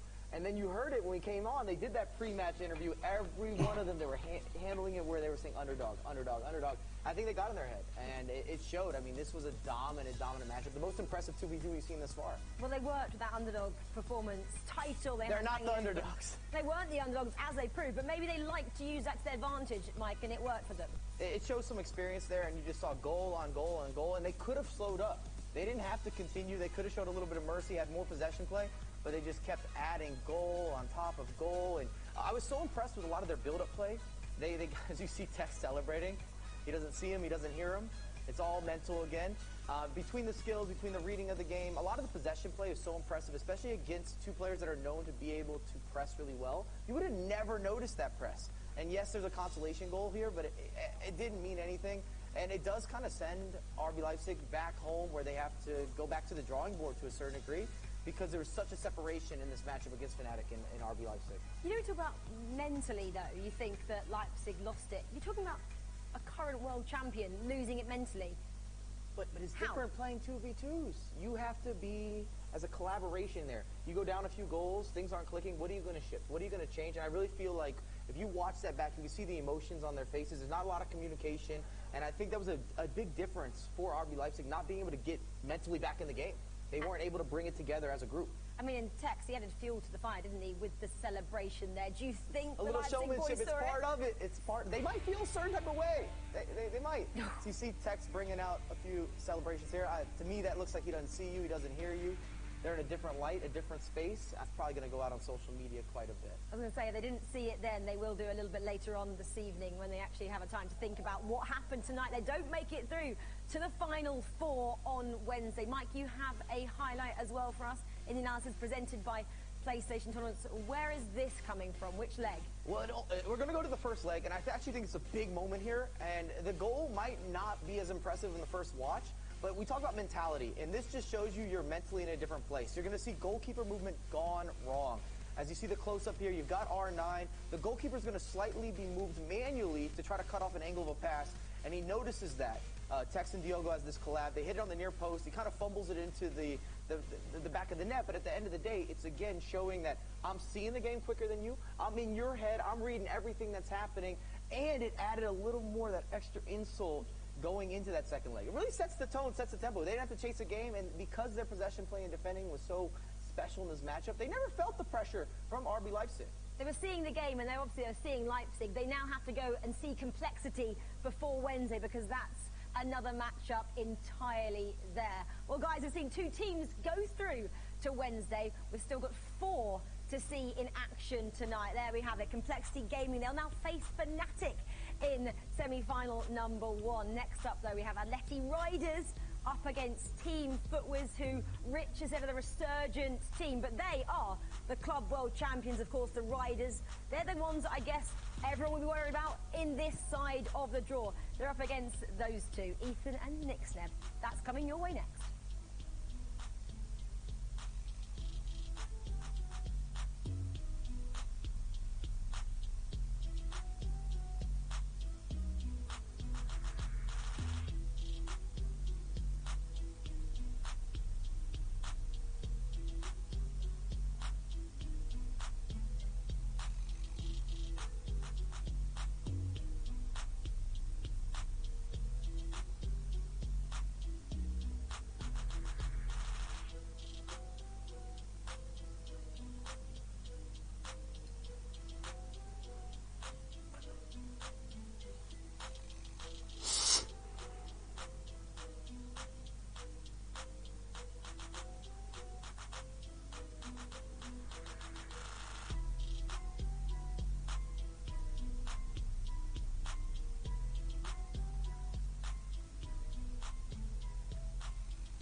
Is presented by PlayStation Tournaments. Welcome back to the EA Sports Cup. We're halfway through our quarter-final stage, but believe me, do not go anywhere. We've got plenty more FIFA 23 action coming your way. And let's get to our next matchup.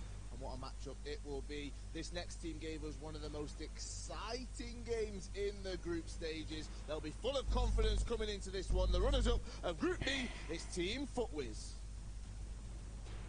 Now, both of these will be coming in high on confidence, as I said, ready to take on the big stage here in London. Let's get a quick word with both of them. I mean, I've got to start with you, Nixneb, coming into this tough game. However, you guys, you're up to the challenge.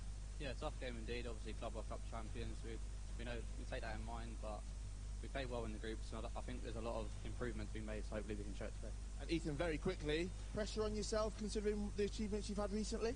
No, it's a different ball game. Of course, I'm very happy without FGS men, but this isn't the same. This is 2v2 now, and I'm here to focus on that and hopefully perform well. Well, good luck. I'm looking forward to it. Make your way over, get yourselves ready, and let's get into introducing their opponents. Wow, what a team this is. Maybe sporting a new name, but the same unstoppable drive to win. The winners of Group C, it's Atletico de Madrid, Movistar Riders. Atletico Madrid. As I said, they will be coming into this one with a new name and some celebrations to match it as well. A quick word with the team right here, Atleti Riders, coming up against Footwiz. They're confident, we can see that in them, but anything can happen, as we've seen in the last matchup. How have you prepared for this one?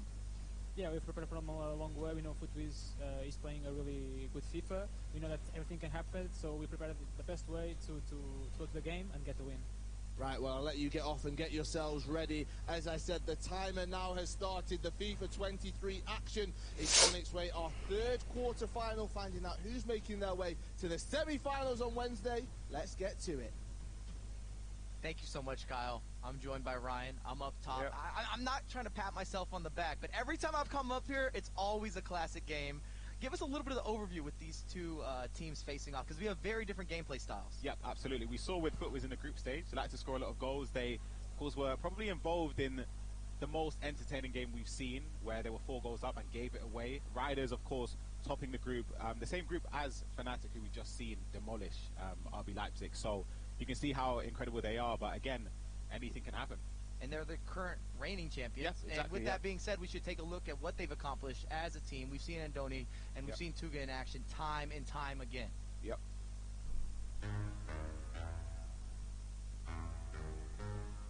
Well, it's the Movistar Riders from Spain, a Portuguese and a Spanish player. Will this find R9? Lovely roulette! Even better finish! Mbappe's in no man's land. He can make it too. Movistar Riders will make their best ever outing in a FIFA E-Club World Cup. Will he make it too? Yes, he will! Avoid. I'll say Movistar. I'd say Riders. Anti-football. Anti-football, yeah. Mbappe! Building again into R9. Movistar Riders on a play, Marcelo!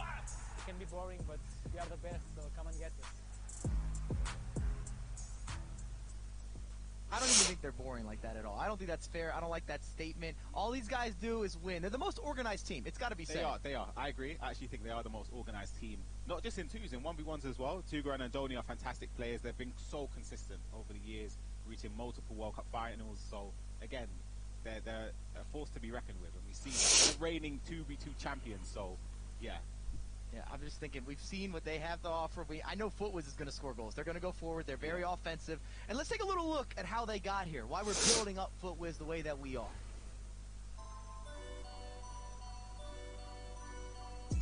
How can you ignore Footwiz? He's making a lot of noise right now. 1, they're young. 2, they're very confident. And 3, they just seem to know how each other play FIFA. What a start! Cancelo through the leg to the defender. Chance, Neymar want to play. David Sanchez! Just like that, we're all square at 2-2. I'm looking forward to playing Leipzig now. That's 3 draws for Footwiz, and that's kind of the takeaway. Ethan and Nick Snep.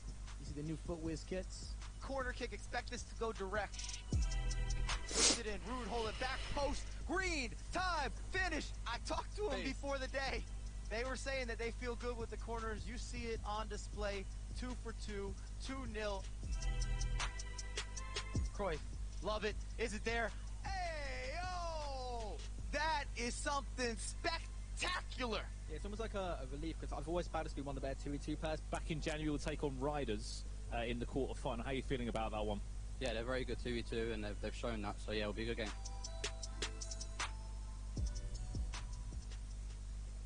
Wow, wow, wow. So coming into this, we've got, I would say, 2 that are building their path to being legends in the FIFA scene. We're looking at Tuga and Andoni. Then you have kind of the new kids on the block that are having success individually and also as a collective with Nick Sneb and Ethan. Walk us through this. Build it up a little bit, because I already think there's going to be a lot of goals in this game. I think it's going to be different than what we normally see when we have Tuga and Andoni in action. Yep, absolutely. The 2 players that know really well, in both Ethan and Nick Sneb. They're fantastic going forward. You see the amount of goals they scored. Deadly from set pieces as well. And of course, coming into this, Ethan mentioned it. He is the current FGS1 champion, which happened, I believe, a week or so ago. So, again, he's coming in with a huge amount of confidence, and I believe they deserve it as well. They're a team to be reckoned with, and I think they're going to show that, as Ethan said, they believe they're amongst the 2 or the top 2v2 teams, and I think they'll show it today. And I think a big key for Footwiz coming into this is getting the early goal or not conceding that first goal. Yeah. Just because it doesn't allow Tuga, it doesn't allow Andoni to sit back and play from a comfortable position. Yeah, and of course you don't want to allow them, of course, giving up a 1-0 lead against a team like Atleti Riders. You don't want to allow them to set the tempo of the game, because it falls into their hands. They're happy to keep possession, whether they're 1-0 up or 0-0. It's just about being composed and not dragging defenders out of place. See Jarzinho here down the wings. That's going to be a common theme. Looking for the entry pass to Mbappe. Not quite. Big mistake out of the back. Mbappe working. A couple skill moves. Good defense there from Hernandez. And something that you're going to see from Riders that not every team's doing, as we see our first corner kick as well, is they play 3 at the back. Yeah, the 3-4-2-1, it is incredibly hard to defend against. When they build up slowly, they get the overloads on the right or left side of the pitch, and there's going to be a corner whipped in here. Surely we're trying to isolate the likes of Rude Hullet if possible. think this is direct. I could be wrong. There it is with the root hole. It kind of a ugly flick on. He kind of wins the header. Maybe it deflects off of him. It wasn't that clean of a connection. And that's probably the best case scenario. Ball goes out and you get a reset. Something that I find with playing a lot of FIFA is one corner kick turns into 2, turns into 3, turns into 4, where I can't get myself out. I can't get out of that situation. And this year, in my opinion, probably the most effective it has been to score directly from a corner. Well, score from a corner. I don't necessarily mean directly in straight past the line, but there's so many options where you could play it short, you can whip it back post, you could drill it towards the penalty spot, and of course I mentioned you can just take it directly and it could result in a chance which more often than not results in goals. We even spoke off camera how many goals we anticipate from corners, and again, these two are... Give them the numbers. If you're going to say that, give them the numbers. I gave 7. And I said 10. I don't know about being overly... I think we're up to 4 already, though, to be fair, at the halfway point. Yeah, so there's been a few opportunities from corners, so it remains to be seen if Fuiz can continue from their succession in the group stages with set pieces, as we see Nixon. Mbappe looking for space. Root hole. This is a great feed to Ronaldo. Looking for a turn. Really wasn't able to deal with Cafu. And on the build-up from Atleti, you're going to see a much slower out of the back and just trying to utilize those wings. Because they have those extended overlapping runs with the additional wingers. Absolutely. They're just going to play it slowly. As I said, they're going to play for the overloads in attack. Of course, you've got the right midfielder linking up with the right forward. So again, it creates that overload. It allows them to potentially force Footwiz to pull a defender out of position to try and cover the extra man that's pushed forward from the sides of the pitch. And I was just going to ask you, I struggle a lot against this formation. What's the best way to counteract when somebody's playing the 3-4-1-2 or even the 3-4-2-1? Yeah, we've struggled with this ourselves. It's sort of potentially matching it if you're comfortable enough to do that. And of course, it's pretty similar because I believe Footwiz will be using the 4-3-2-1, which has had a lot of success. We saw it in the 1v1 with the 1v1 tournament with Footwiz Ethan winning that using the 4-3-2-1. See Zidane here looking in the midfield. Has become a staple player, mainly because he offers you some of the defensive chase back, but the offensive capabilities. Maybe doing a little bit too much extra there with root hole. There was nothing open, trying to get your timing and alignment lined up. And the reason we make a big deal of this 3 at the back, basically with those extra wingers, somebody's always open. Yeah. Yeah, look now, as you can see, they've got sort of a 5 spread across the front line. You see potentially I was going to say a back post cross there. It was good goalkeeper movement. LA's working, space. Ooh! Almost takes it off him nearly with the ball roll scoop turn. I was just going to speak on what you saw. The cross was open there with Capdevilla. Right player, right time, could have whipped it in. A lot of space to work with here, though. Counter attack. I don't know if I love the recycle. They had a little bit of momentum when I'm looking at Footwiz, and it's very difficult to build up and beat the likes of Indoni and Tuga. Again, we talk about their organization, but that's because we mean it. These guys have had so much success. There was a triggered run there from, it was offside in the end, and it was a great offside trap from, I believe it would have been Tuga there. Another recycle here from Cafu. And again, your entry ball here is always going to be through the wings. They're always looking to switch the pitch because you have that extra player. You send them on the moves. Even if it draws a defender out of position, that's still beneficial. Yeah, absolutely. And I think it's very hard to defend against. But again, it's sort of a formation where you sort of have to build up slowly. So you're not really going to be too susceptible to counter-attacks. Oh, sorry, you're not going to be looking towards counter-attacks a lot, but you are going to be susceptible to counter-attacks just because your right midfielder and left midfielder are bombing forward and are so high up the pitch. And that's why I was a little bit disappointed. Footwiz had that one break. You have to go for it. You have to be a little more direct. You even see R9 there chasing back on the wings because they really can't deal with it. Nobody's there. Yeah, you want to pull someone back in just to help with the overload on the sides of the pitch. But it's going to be a free kick, not in shooting range, but it looks as if they're going to potentially lay it short here. I've got Lucio, big switch, goalkeeper, easy for Van der Sar, another recycle, and again, in these types of circumstances, you can't even counterattack, so you're not able to get the ball off of riders. It puts it where you almost have to play their game, where it's going to be a lot more of that traditional build-up play to try to get that extra middle pass, or even finding some space on the wings. I think as well we can see, we associate Footwiz with, I wouldn't say gung-ho FIFA, where they push a lot of bodies forward, but they seem to create a lot of chances, which they haven't done so far. Could this be the moment? Got options. Zidane with the step over. A lot of step overs, a lot of ball rolls. We love to see that. The swing is open. R9 back to Zidane. A little bit of a cancellation there. Goes for the speed boost that you can receive from those step overs. Almost gives you a half second of shielding the ball. And you do have that counter press, but it's got to be said, Athletic does a fantastic job of controlling it. Yeah, they really do. That was a great bit of dribbling there as well from Nick Sneb. In my opinion, one of the best dribblers that we have in the FIFA scene. He's incredible going forward. And I think Ethan and Nick Sneb complement each other very well. I think, as I mentioned, Jacob going forward, I think Ethan is very disciplined and he's sort of the mature player out of the two of them, where if they are, I'm about to say, if they are leading, he's going to be the person to say, let's slow it down a little bit. But they were leading. We've seen them give up leads. So hopefully, anyway, for their sake, they would have sort of ironed out those flaws defensively, which it seems as if they have done. They seem a lot more structured today than we have seen, as we sort of run as well from Yaya. This could be in. Rude Hullet, can he do this quickly? Not a lot of time for the recycle here, coming up to halftime. There's the big switch. Jarzinho, looking for Mbappe, doesn't find him. Yaya Toure, outside of the boot. Nggak nonton leg kedua sih that should take us to half. Not a half of a lot of opportunities. Maybe I'm a little bit disappointed with my own there's been nothing. Anticipation. I built it up a little bit. I say I come upstairs, I see goals happen, but if anything, you walk away with 2 games. Don't have to say that was a good there hasn't been anything at all. I'll be honest, this has been the more laid-back set of games that we have seen so far throughout the quarterfinals today. But again, it's still all to play for, irrespective of the current scoreline. It just seems as if neither team are creating anything going forward. They're just sort of recycling a lot. Rather than penetrating the area, they're sort of happy to go back. But as I was mentioning, I think Footwiz don't usually play like that. But you're forced to play like that because of the way Atleti Riders play. You're kind of scared to give possession away. Well, I was going to say, it's because of respect. Yeah, if you're going up against somebody else, maybe it'd be a different story. You adjust your tactics, you go for it, you have more of a counter press. But because it's the likes of Tuga, it's the likes of Indoni, you say to yourself, all right, maybe I'm going to sit this out and see if we can break through, see if we can find a little bit of that additional space or that one counter attack. And that's why we stress the importance of that first goal. Yeah, absolutely. We're back into the action here. Footwiz this time, starting with possession. We see the likes of Virgil van Dijk being included in almost all the squads. I think that he's kind of came to fruition as being a must-have or a staple center back. Yeah, definitely. And a few acquisitions as well in the side. We see Ronaldinho as well being used. Jorginho, somebody that sort of surprised me, but he's, again, we saw with Fnatic how useful he was. On the wings with their build-up play in the 4-2-3-1, it was very effective with his skill moves and dribbling. Speaking of Ronaldinho, though, with team Footwiz building up here. Fake shot cancellation again. Bodies are coming. Zidane cancels out of the locker. This is good work from R9. Needs something special. I was hoping for maybe Elastico there. Something to just disrupt. This is the first corner that Footwiz have got this game. I spoke about how effective they are from corners. We've said they're the best at corners. Oh, a little bit too much there.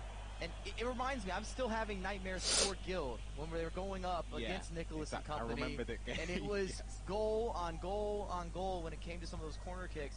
And they're unstoppable. We place them right. This year in particular, you just have a lot more options with some of the customization. Yeah. And we're seeing it used and abused so well from corners. Mbappe into space. Can he find help? Beautiful step overs. Still has it. Looking for the extra pass. I think we're going to have a corner kick as well. It's a goal kick. Yeah. Oh! Great defending there from Jacob, from Nick Sneb, otherwise known as Jacob.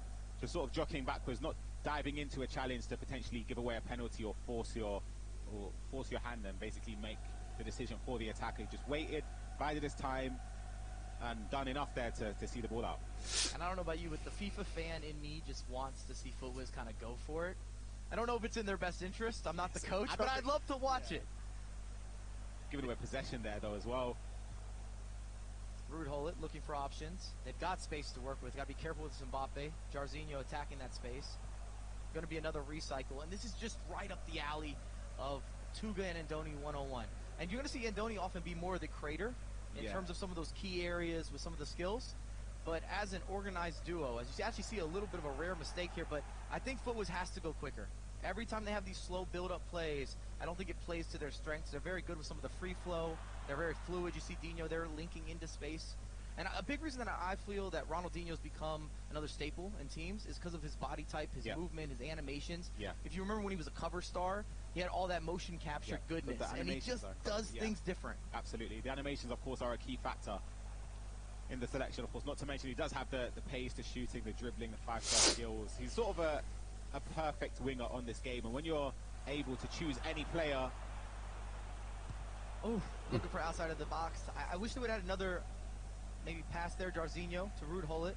They're probing. Yaya Toure. It's a good splitting pass. They got the overlapping run. Hesitation. Oh, it's got to be a penalty. It's a lazy challenge there. It is. I'm not sure who that was. It's got to be a pen, though. It is a penalty for sure. Is Ethan gonna save it here? Oh, he is! Down the middle. Van der Sar again. Oh my goodness. Incredible. And you see some of those mind games. We bring it up. We talk about it time and time again. He shifted all the way to the left side of the goal, scoots back to the inside, sits tight. This might be that little bit of momentum that they need. I was just about to say that. I think this could be the wake-up call. This could be the wake-up call to tell them, all right, we need to kick into gear now because we've given away a chance there that has led to a penalty. It was a rash challenge there. We've saved it. We've given ourselves a lifeline to not go down by one. As we mentioned, you don't want to go down by any sort of lead against Atleti Riders. Jarzinho, a little bit sloppy there with the fake shot. I don't love that. If you're looking at measuring frames of when you're doing some of the skill moves, he left that wide open. Had a chance, I think, with R9. Could have played a little bit of a 1-2 game there. Virgil back to Zidane. A lot of splitting space here. You see the running fake shot. Still looking for options. Those options have disappeared. Might have another recycle. There it is, Ronaldinho. Hernandez. Love Hernandez this year. Can you do something on the end line? Here we go, R9. Footwiz ini juara bertahan loh ya. Jangan diremehin ini. Surely it's going to go out wide. Would love to see some crossing from Footwiz as well. Yeah, that's something that they usually do, but they haven't really found the chances because the back three sort of set up the back cross.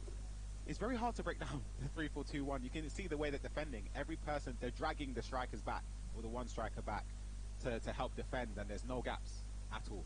Well, let me ask you this. When you're going up against an opposition that's sitting so many bodies, do you sometimes take long shots or maybe even whip in some of those crosses just as to let them know it's possible? Yeah. That it could happen. Jangan lupa like, comment, dan subscribe guys ya.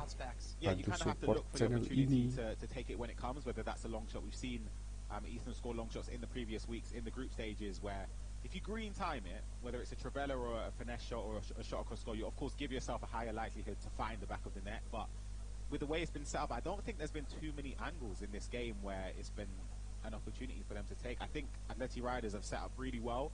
Of course, 0-0, we always say it's a boring scoreline when it comes to FIFA, but it's something that it's just so hard to break down the way that they have it set up. Well, it's also a tactical masterclass. That's something we should really bring up and credit the likes of Tugan and Donny. The way that they're able to adjust or force oppositions to play the way they wish they want them to play is a skill in itself. And you see all the communication there as well with these changes. You should see substitutions here as you're going to have some of the additional speed. I'm assuming that Footwiz will go short, but you never know. They've had some different set-piece situations kind of in the locker. Yeah, this is... I just missed how far out this was. This could be a strike here, you know. Oh, not enough power behind it there.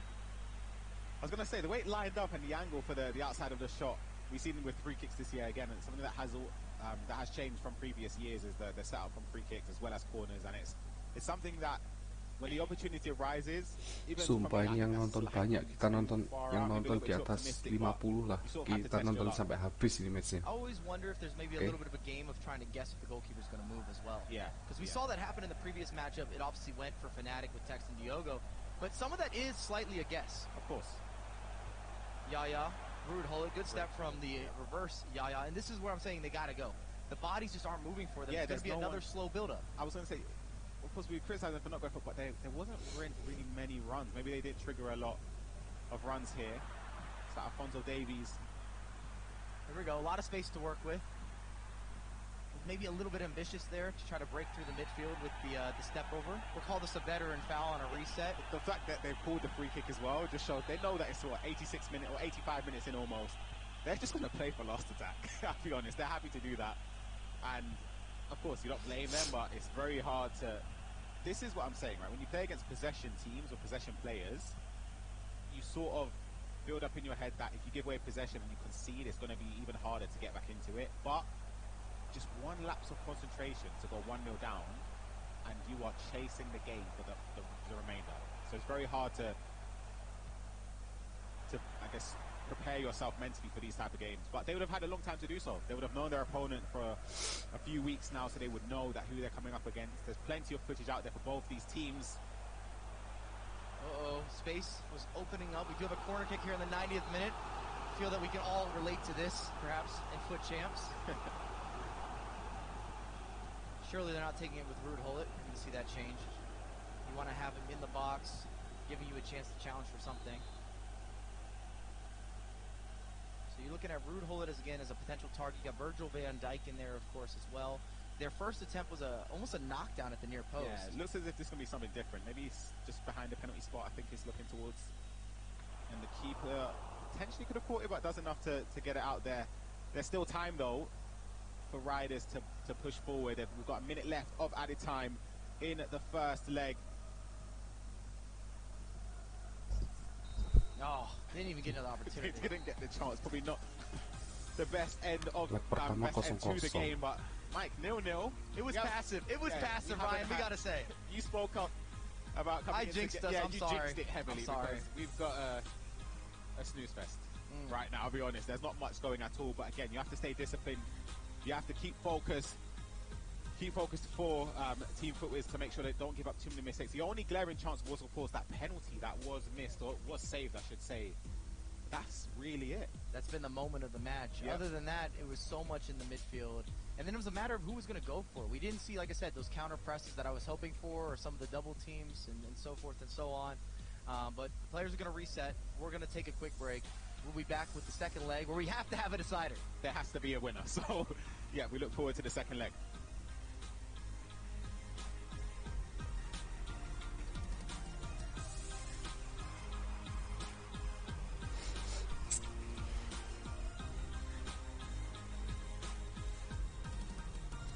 Wis tuh.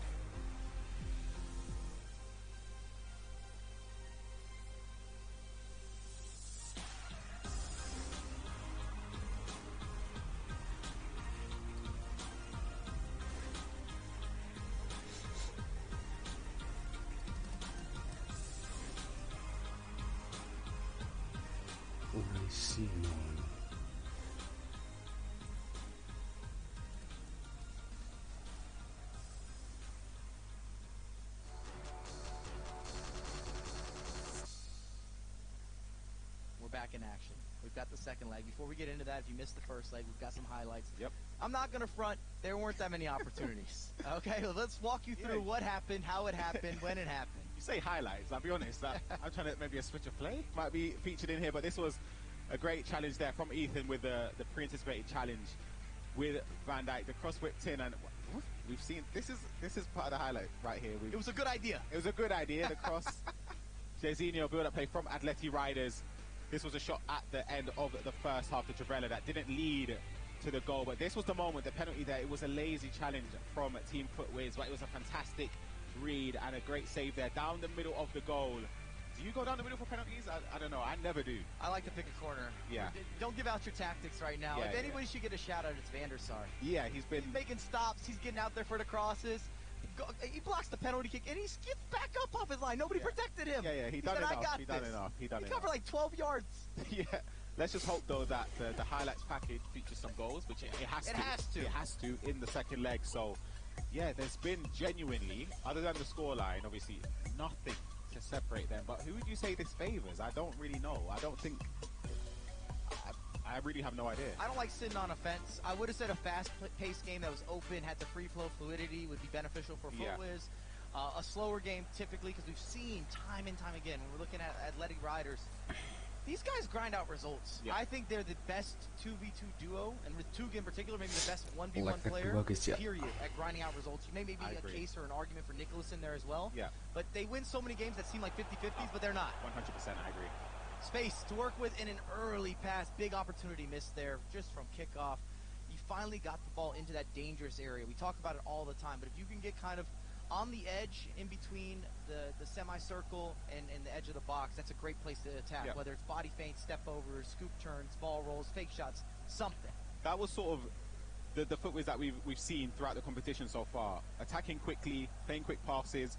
Again, it wasn't meant to be that time, but it's more of the same will sort of lead to them having potentially more chances. This is the overload I was talking about there. You see the left back, or the left midfielder, sorry, pushing up onwards, supporting the left forward, and it's very hard to mark because your players, when you're defending it, they don't track the run. So you have to manually bring a player back in there to support your defensive structure. Otherwise, you're going to be overloaded on the sides of the pitch. I actually wouldn't mind if we had that sequence to kind of break down on some of the defensive movement there, because they baited the long shots, but moved the goalkeeper. There's a lot of simultaneous movement happening in order to make that play that looks somewhat simple or somewhat rudimentary. It wasn't that at all. Not at all. Cafu from the back.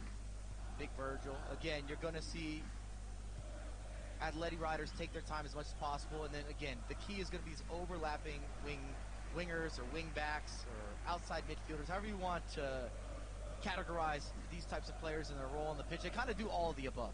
Yeah. See the building up here with Team Footwiz's Ethan and Nick Sneb. It's been too slow. Yeah, just too slow. I think they've even changed formation maybe to offer something different here in this second leg, because, as I said, look at the structure. They bring back their striker. Look how deep R9 Ronaldo is. It is. Oh, that's a good pass. Mbappe, outside of the boot, goalkeeper's going to have that clear, but we're seeing a little bit more aggressive. You got to push some bodies into the dangerous areas. And what makes Footwiz special, and this might be a big statement, but I would argue they might be the best attacking duo that we have in the competition. Yeah. Even after the Fnatic game we just saw, even after some of the previous RB Leipzig results, these guys go forward. Jangan and there's lupa something komen, guys. about how they attack where there's Mau usually no nanya-nanya fear. seputar This game's FIFA. got a lot more hesitation. Nanti itu aku pengen jawab ya. I spoke about how Nick Sneb is very effective in and around the area, but they just haven't even got there. Or when they have got there, they've recycled it. And it's another corner. That was all about drawing that corner kick there. I think that's the aim here. Atleti riders are happy if they can get a goal up here, and whether it's from a corner or a lucky goal, whichever it may be. But as long as it gives them that goal, they'll be completely content and just seeing out that one-goal game. Yeah, rude hole at the near post. Seen a couple dummy runs from R9. Back post matchup. It's a strange header, not your perfect animation. Van der Sar to the rescue again. And if you're feeling nervous when that happens in game, anything can come afterward. Yeah, of course. In FIFA, we've all experienced it.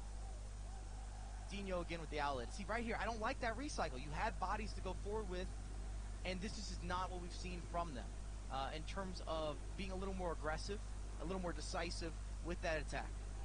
Yeah, of course, they're lacking the other centre mid. They triggered the run there, but Ruud wasn't there to support the pass inside because they triggered Van Dijk, and of course he covered the position. Got Pele here. A little bit of pressure, but not that much. That's another critique I might add into Footwiz's game. We really haven't seen them with any counter presses. Not a lot of double teams. They've allowed Atleti riders to have the ball for the initial build-up.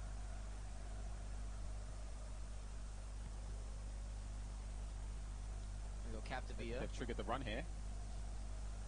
See, if you got a takeaway here, you can make that counter attack. Yeah, it's good. It's a good step there from Team Football. It's good pressure on the ball just to negate the chance for the German cross, we call it. We trigger the run from the midfielder or defender and whip it in. But as I mentioned, you see how they're tracking back with Mbappe. They have to in order to help with the overload. But that sort of it works against them because look, he's not there now, so it's kind of hard to counter attack.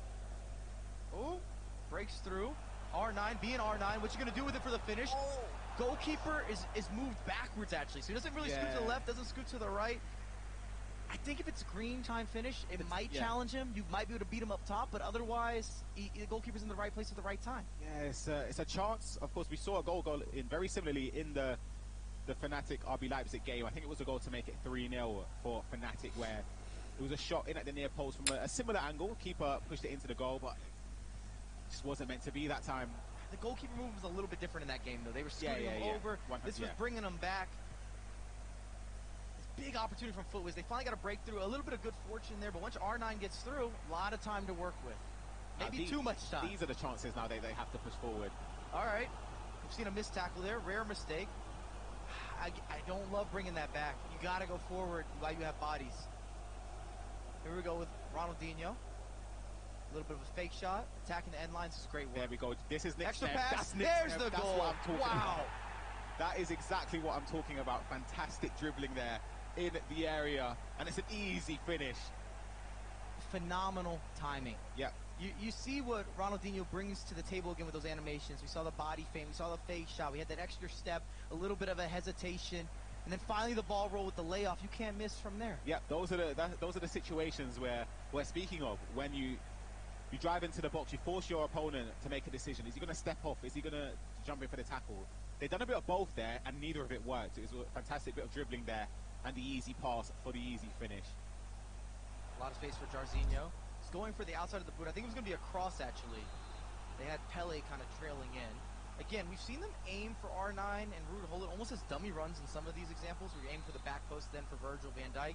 It is a bit of a mind game with these corner kicks. Yeah, it is, because again, you have to watch for the shot here, which they're not really doing well. They're allowing the AI to make the run out there. But the main priority is just watching the back post as it's whipped in here, and it's enough to be headed out. Could there be a slight counter? I think it should be well, resorting to game management here, just not pushing forward. They know that they're 1-0 up now. Sort of a taste of Atleti Riders' own medicine in terms of just keeping possession, not rushing forward, and not giving it away in areas where if they do potentially give away possession like here, there's not enough time for a counter-attack, and they go in 1-0 up in at half-time. I'm gonna say it is deserved, but there's not really, other than that, there hasn't been anything.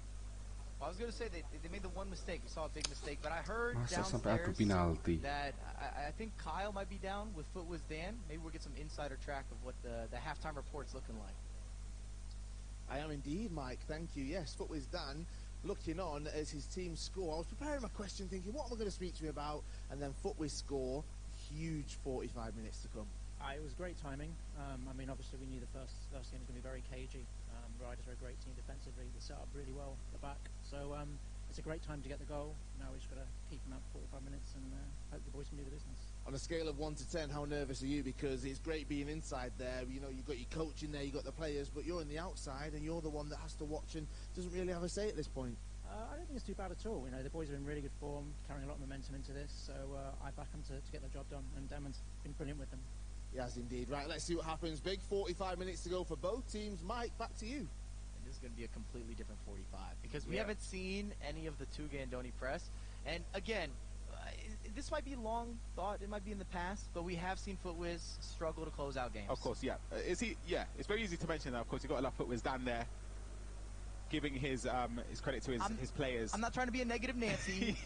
Just objectively speaking, I was here. I've seen them, unfortunately, not be able to close out a few games. Yeah, it's very easy to...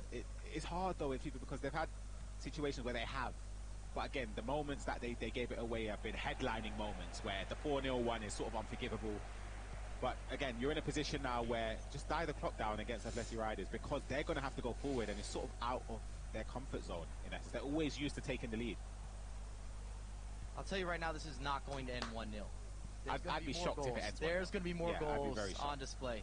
That's why I kept stressing the importance of that opener. Now we have it. You can see the gamble, the press, the double teams, the risk that's being asserted by Atleti Riders to get that ball back. You said that we never usually see them in a position where they are the ones that are 1-0 down. They always are the team that they take the 1-0 lead.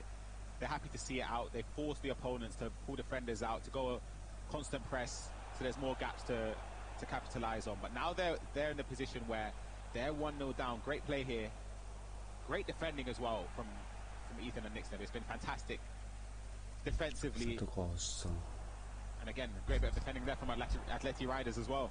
Yeah, the entry pass was top tier. Unfortunately, it was to Capdevila. Didn't have the same creativity to attack within the box, so right on the edge of the box. Pele looking for space, maybe drawing another corner kick. Indeed, he's drawing another corner kick. And I'm not here to be the curse of the commentator, but at a certain corner kick count, I just expect one to go in. Yeah, I think they're up to like 5 now within these 2 different legs. And to me, that says, okay, they're knocking on the door. Something has to bounce for them. Of course, there's always a chance when you do have a corner. We know how good Tuga and Doni are. They're incredible players. They've been in positions where the going is getting slightly tough and they need to get a goal. And as we said, they have the experience, they have the know-how, they have the trophies and success behind them, and we're hoping that can help push them on, give them a boost of confidence, because there's still a little way to go in this game, and having a corner in FIFA 23 is always a great way to try and get back into it.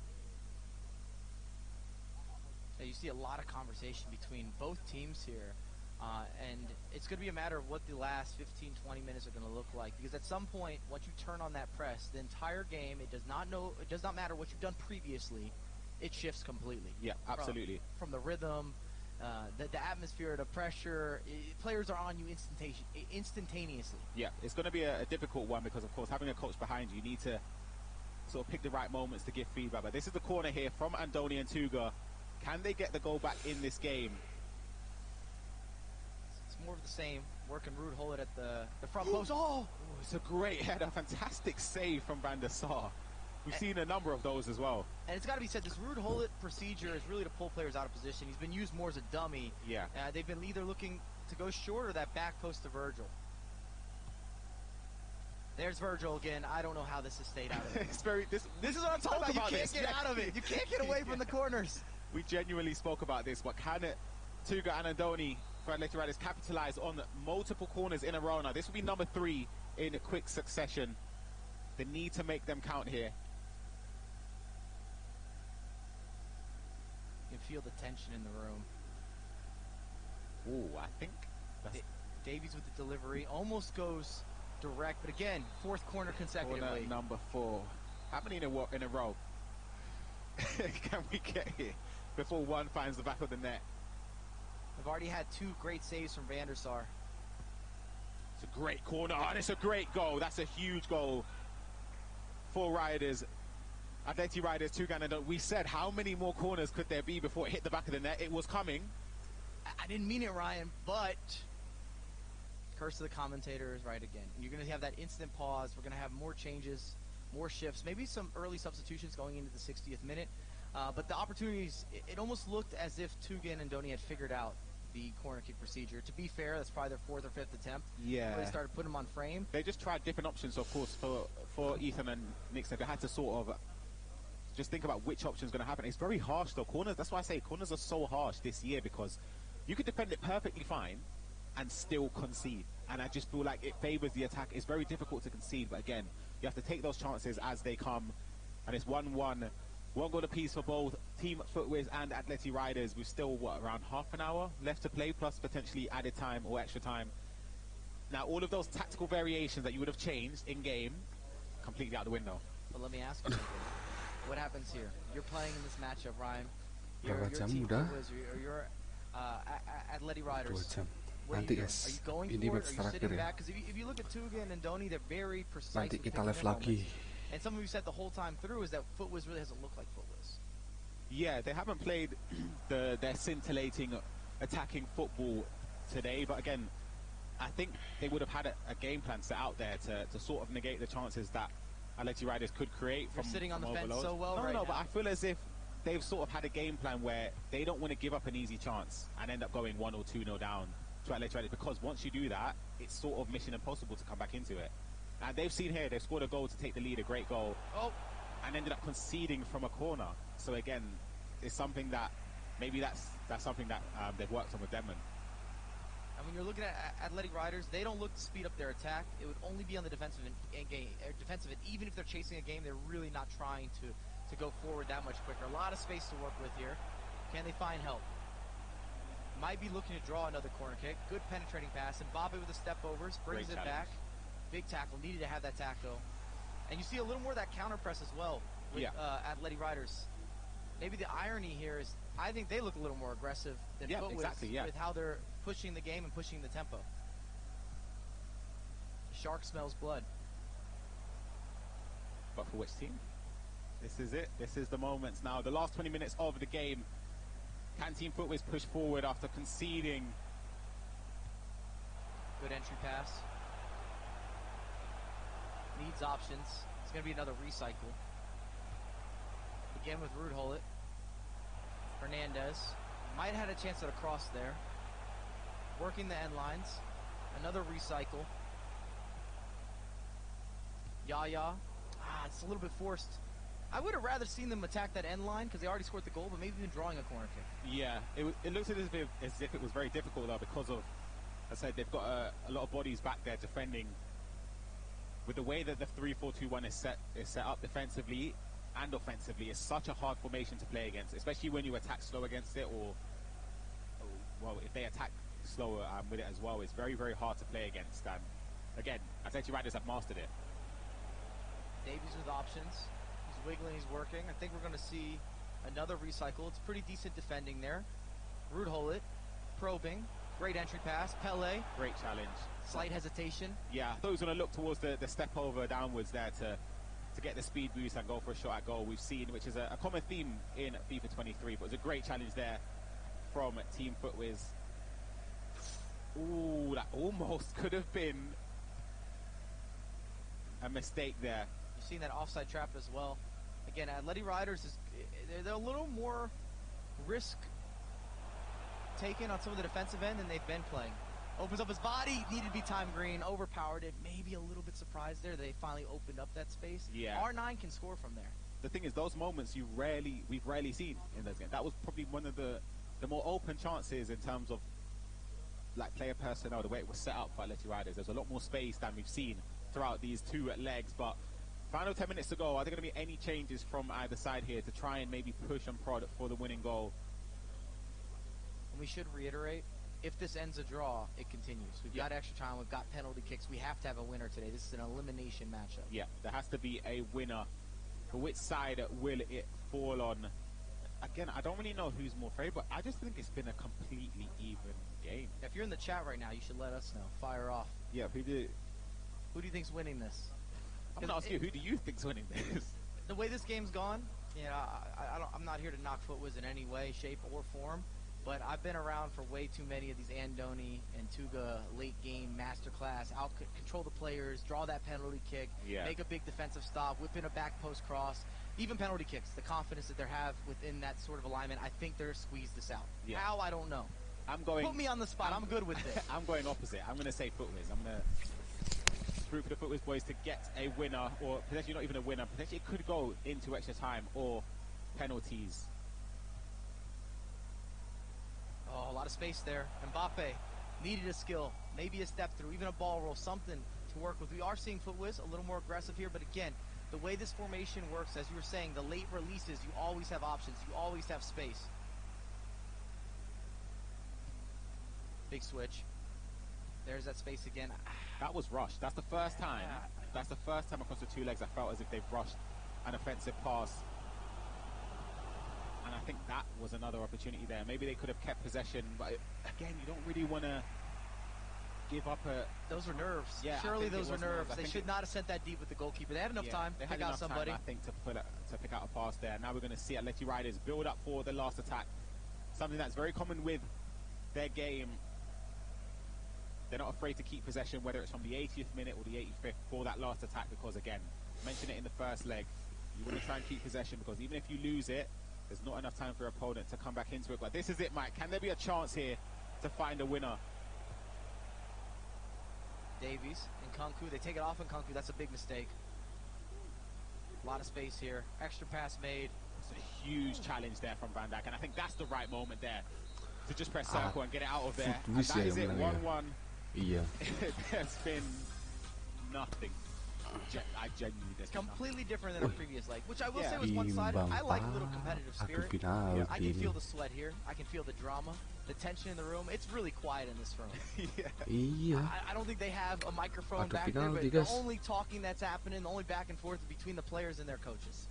Yeah, there genuinely hasn't been anything, of course. We take a look at the stats here. Possession slightly in favour of Atleti Riders. The XG is exactly the same at 1.3. Of course, the goals are the most important stat. 1-1 as we go into extra time. It's not a lot to read into here. Maybe the only point that we should make, and I know we've talked about it, is some of the corner kicks and the differentiating factor of corner kicks. Because I would say coming into this that FUTWIZ maybe has been the most efficient with scoring corners, but they didn't draw any corners in either of these legs. They really weren't able to take advantage of having multiple options or variations of scoring those corners. Yeah, they also defended the corners really well. It's slightly unfortunate, in my opinion, to concede from it after defending, what was it, 4 in a row? done enough to negate that chance. Between the two legs, though, more than 10 corners they've given up. Yeah, and you're bound to concede one. You're bound. There's not much you can really do, but again, you have to take the chances when they come. There was a bullet header there. I believe it was from Van Dijk, but of course we'll be able to see the highlights after this game on what's been happening if you've missed it. Going to extra time.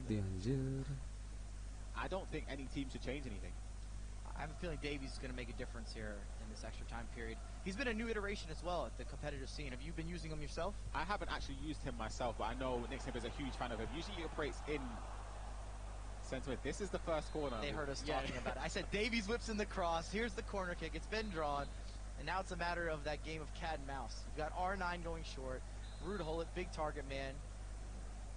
A couple different switches to see if you can get a different look. You got Yaya whipping it in. Well defended. And this is what's dangerous afterward, too, is the counter press. Here we go. La Croqueta. Oh, it bounces back to him. Oh, was that a bounce back? I thought it was straight through. But regardless, it's an all-important goal there from Team Footwiz. I really want to see the highlight here of this goal to see whether it was an actual second. Nutmeg? I'm not sure if it was a second La Croqueta that got past him, whether it bounced back to him. It was hard to tell. But either way, that is an incredibly important goal for Team Footwiz, for Footwiz, Nick Sneb and Ethan, as they take the 2-1 lead here in extra time. And I call that a wake-up La Croqueta as well. When you're in a position like that and you're able to push through, it might be back-to-back La Croquetas, you know. You reach, I teach, quick feet, they always eat. Here we go. One. It fumbles a little bit, but he's get the second one through. Yeah, he's got it's unlucky. I'm going to be honest. I think that's really unlucky for Riders. I think he's actually pressed tackle there. But, again, you have to take it when it comes. You take the luck when it falls your way. And, of course, but they'll be delighted definitely for that. I think you also have to credit, though, that as a reaction. You get the ball, there's a mistake, kind of a strange tackle animation. Yeah. Falls to one of your main attackers, and you're able to come with not one, but be ready for the second. You do with what you do with the chances when they fall into your lap. You got to make the best of them. You rarely ever see a back-to-back like a nowadays. I remember back in the FIFA 19 days, you would see 15 to 20 in sequence. This is... You see more than a back-to-back. Yeah. But that was a rare situation. I'm not sure who it was. I believe it could have been... but it was Ethan there with the skill moves. But again, I've said it many times. You take luck when it falls your way. But again, you have to create your luck sometimes, and they've done it there. Now, Aleti Riders, Mike, can they bounce back? I don't root these guys, or I don't put them off. Again, guys that have faced so much adversity, individually and as a collective. A lot of space to work with. The recycle is on, and Nkunku looking for help. Again with the step overs, great defense. Defending. Great defense there from Davies not to get baited. A lot of space, a lot of time to work with. You got to go for it. R9 back to Yaya. Maybe a switch of the pitch. We're looking for a little bit of that possession play. Ooh, that was maybe the wrong choice there to potentially... Don't love it. Lead to a chance there for Atleti Riders. Now they're attacking a lot faster than they have done in the game. Davies looking for options, trying to find an extra pass. There's the recycle to Ruud Gullit. Top of the box. Yaya Toure, lovely entry pass. Needs some skill moves. I think it's offsides. It's coming back. We haven't seen a lot of those double tap passes as well. No, we haven't seen any of that throughout the two legs. To just pull that out in the 103rd minute is pretty impressive, just out of nowhere. Yeah, it was a good bit of play there. They looked for the recycle with Yaya Toure, and again, I think Footwiz has to go forward. They're great at scoring goals. Don't try to see it out like that. Go ahead and add one more and GG's and move on. Oh, great step there. I believe it was from Nick Sneb. Maybe one more chance? Got to go forward. They have to now. They can't turn back here. This has to go forward. A lot of space. Woo! That'll take a second portion. And I think we're going to have another pause here where both sides adjust those tactics as we go in the last stage of the extra time. Yeah. Footwiz up a goal. It's going to be time for constant pressure. Has it reached that point yet for you? I'd say so for sure, yeah. 15 minutes isn't too long in a game of FIFA. You have to make sure that you leave the game thinking that you've done everything you can do to come back into it. But again, you were just mentioned how if you were Team Footwiz, you would still go forward. And I think that's something that they've done wrong against. Well, I can say done wrong because in hindsight it's a wonderful thing. But again, in the game against RB Leipzig, they sort of tried to shut up shop and invited too much pressure and conceded. So maybe that's they've what learned. I'm saying. Yeah, I understand. little bit like. Yeah. Also, you're going up against a pairing that's used to being in positions that have discomfort. You're maybe used to leading games if you're looking at Footwiz here. Yeah. And they're playing for every cutback. They're playing those passing lanes. If you push forward, it'll give you some more options. You add another goal, and you can wrap the game up. If you lose the ball in the middle of the pitch or between any of your defenders, which you saw starting to happen in that first stage of extra time after they got the lead, you set them up for a perfect counterattack. Space on space on space, and their players are now looking electric. They're motivated. Yeah, I think, of course, Ethan is incredibly effective at seeing out leads. I feel as if, of course, it's very, very...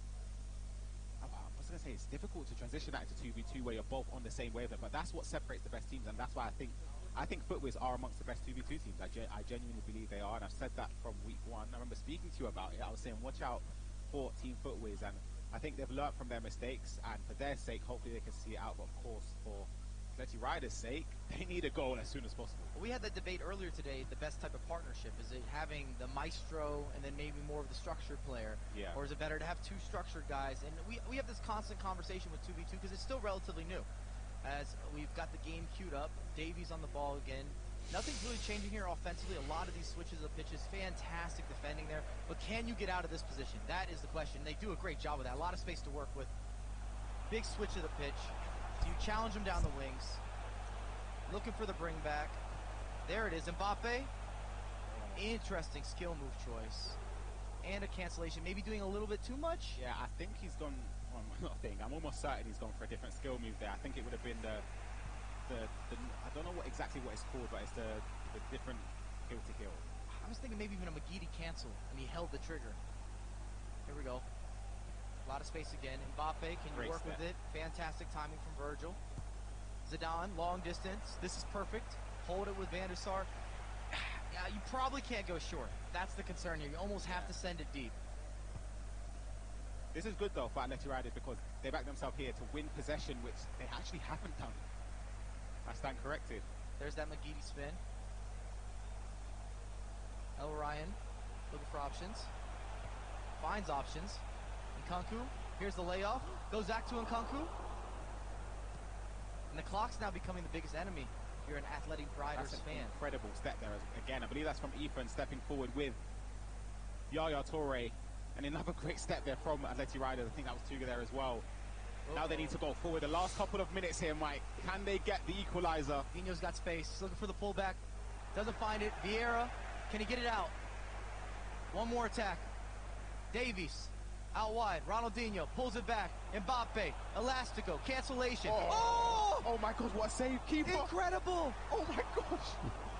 Oh my gosh, he's done absolutely everything right there with the reverse Elastico. I'm not sure. What happened to the finish? He didn't pick a corner. Wow, that was guys, thank you yang telah nonton. Sampai jumpa nanti ya. Kita live lagi nanti, oke?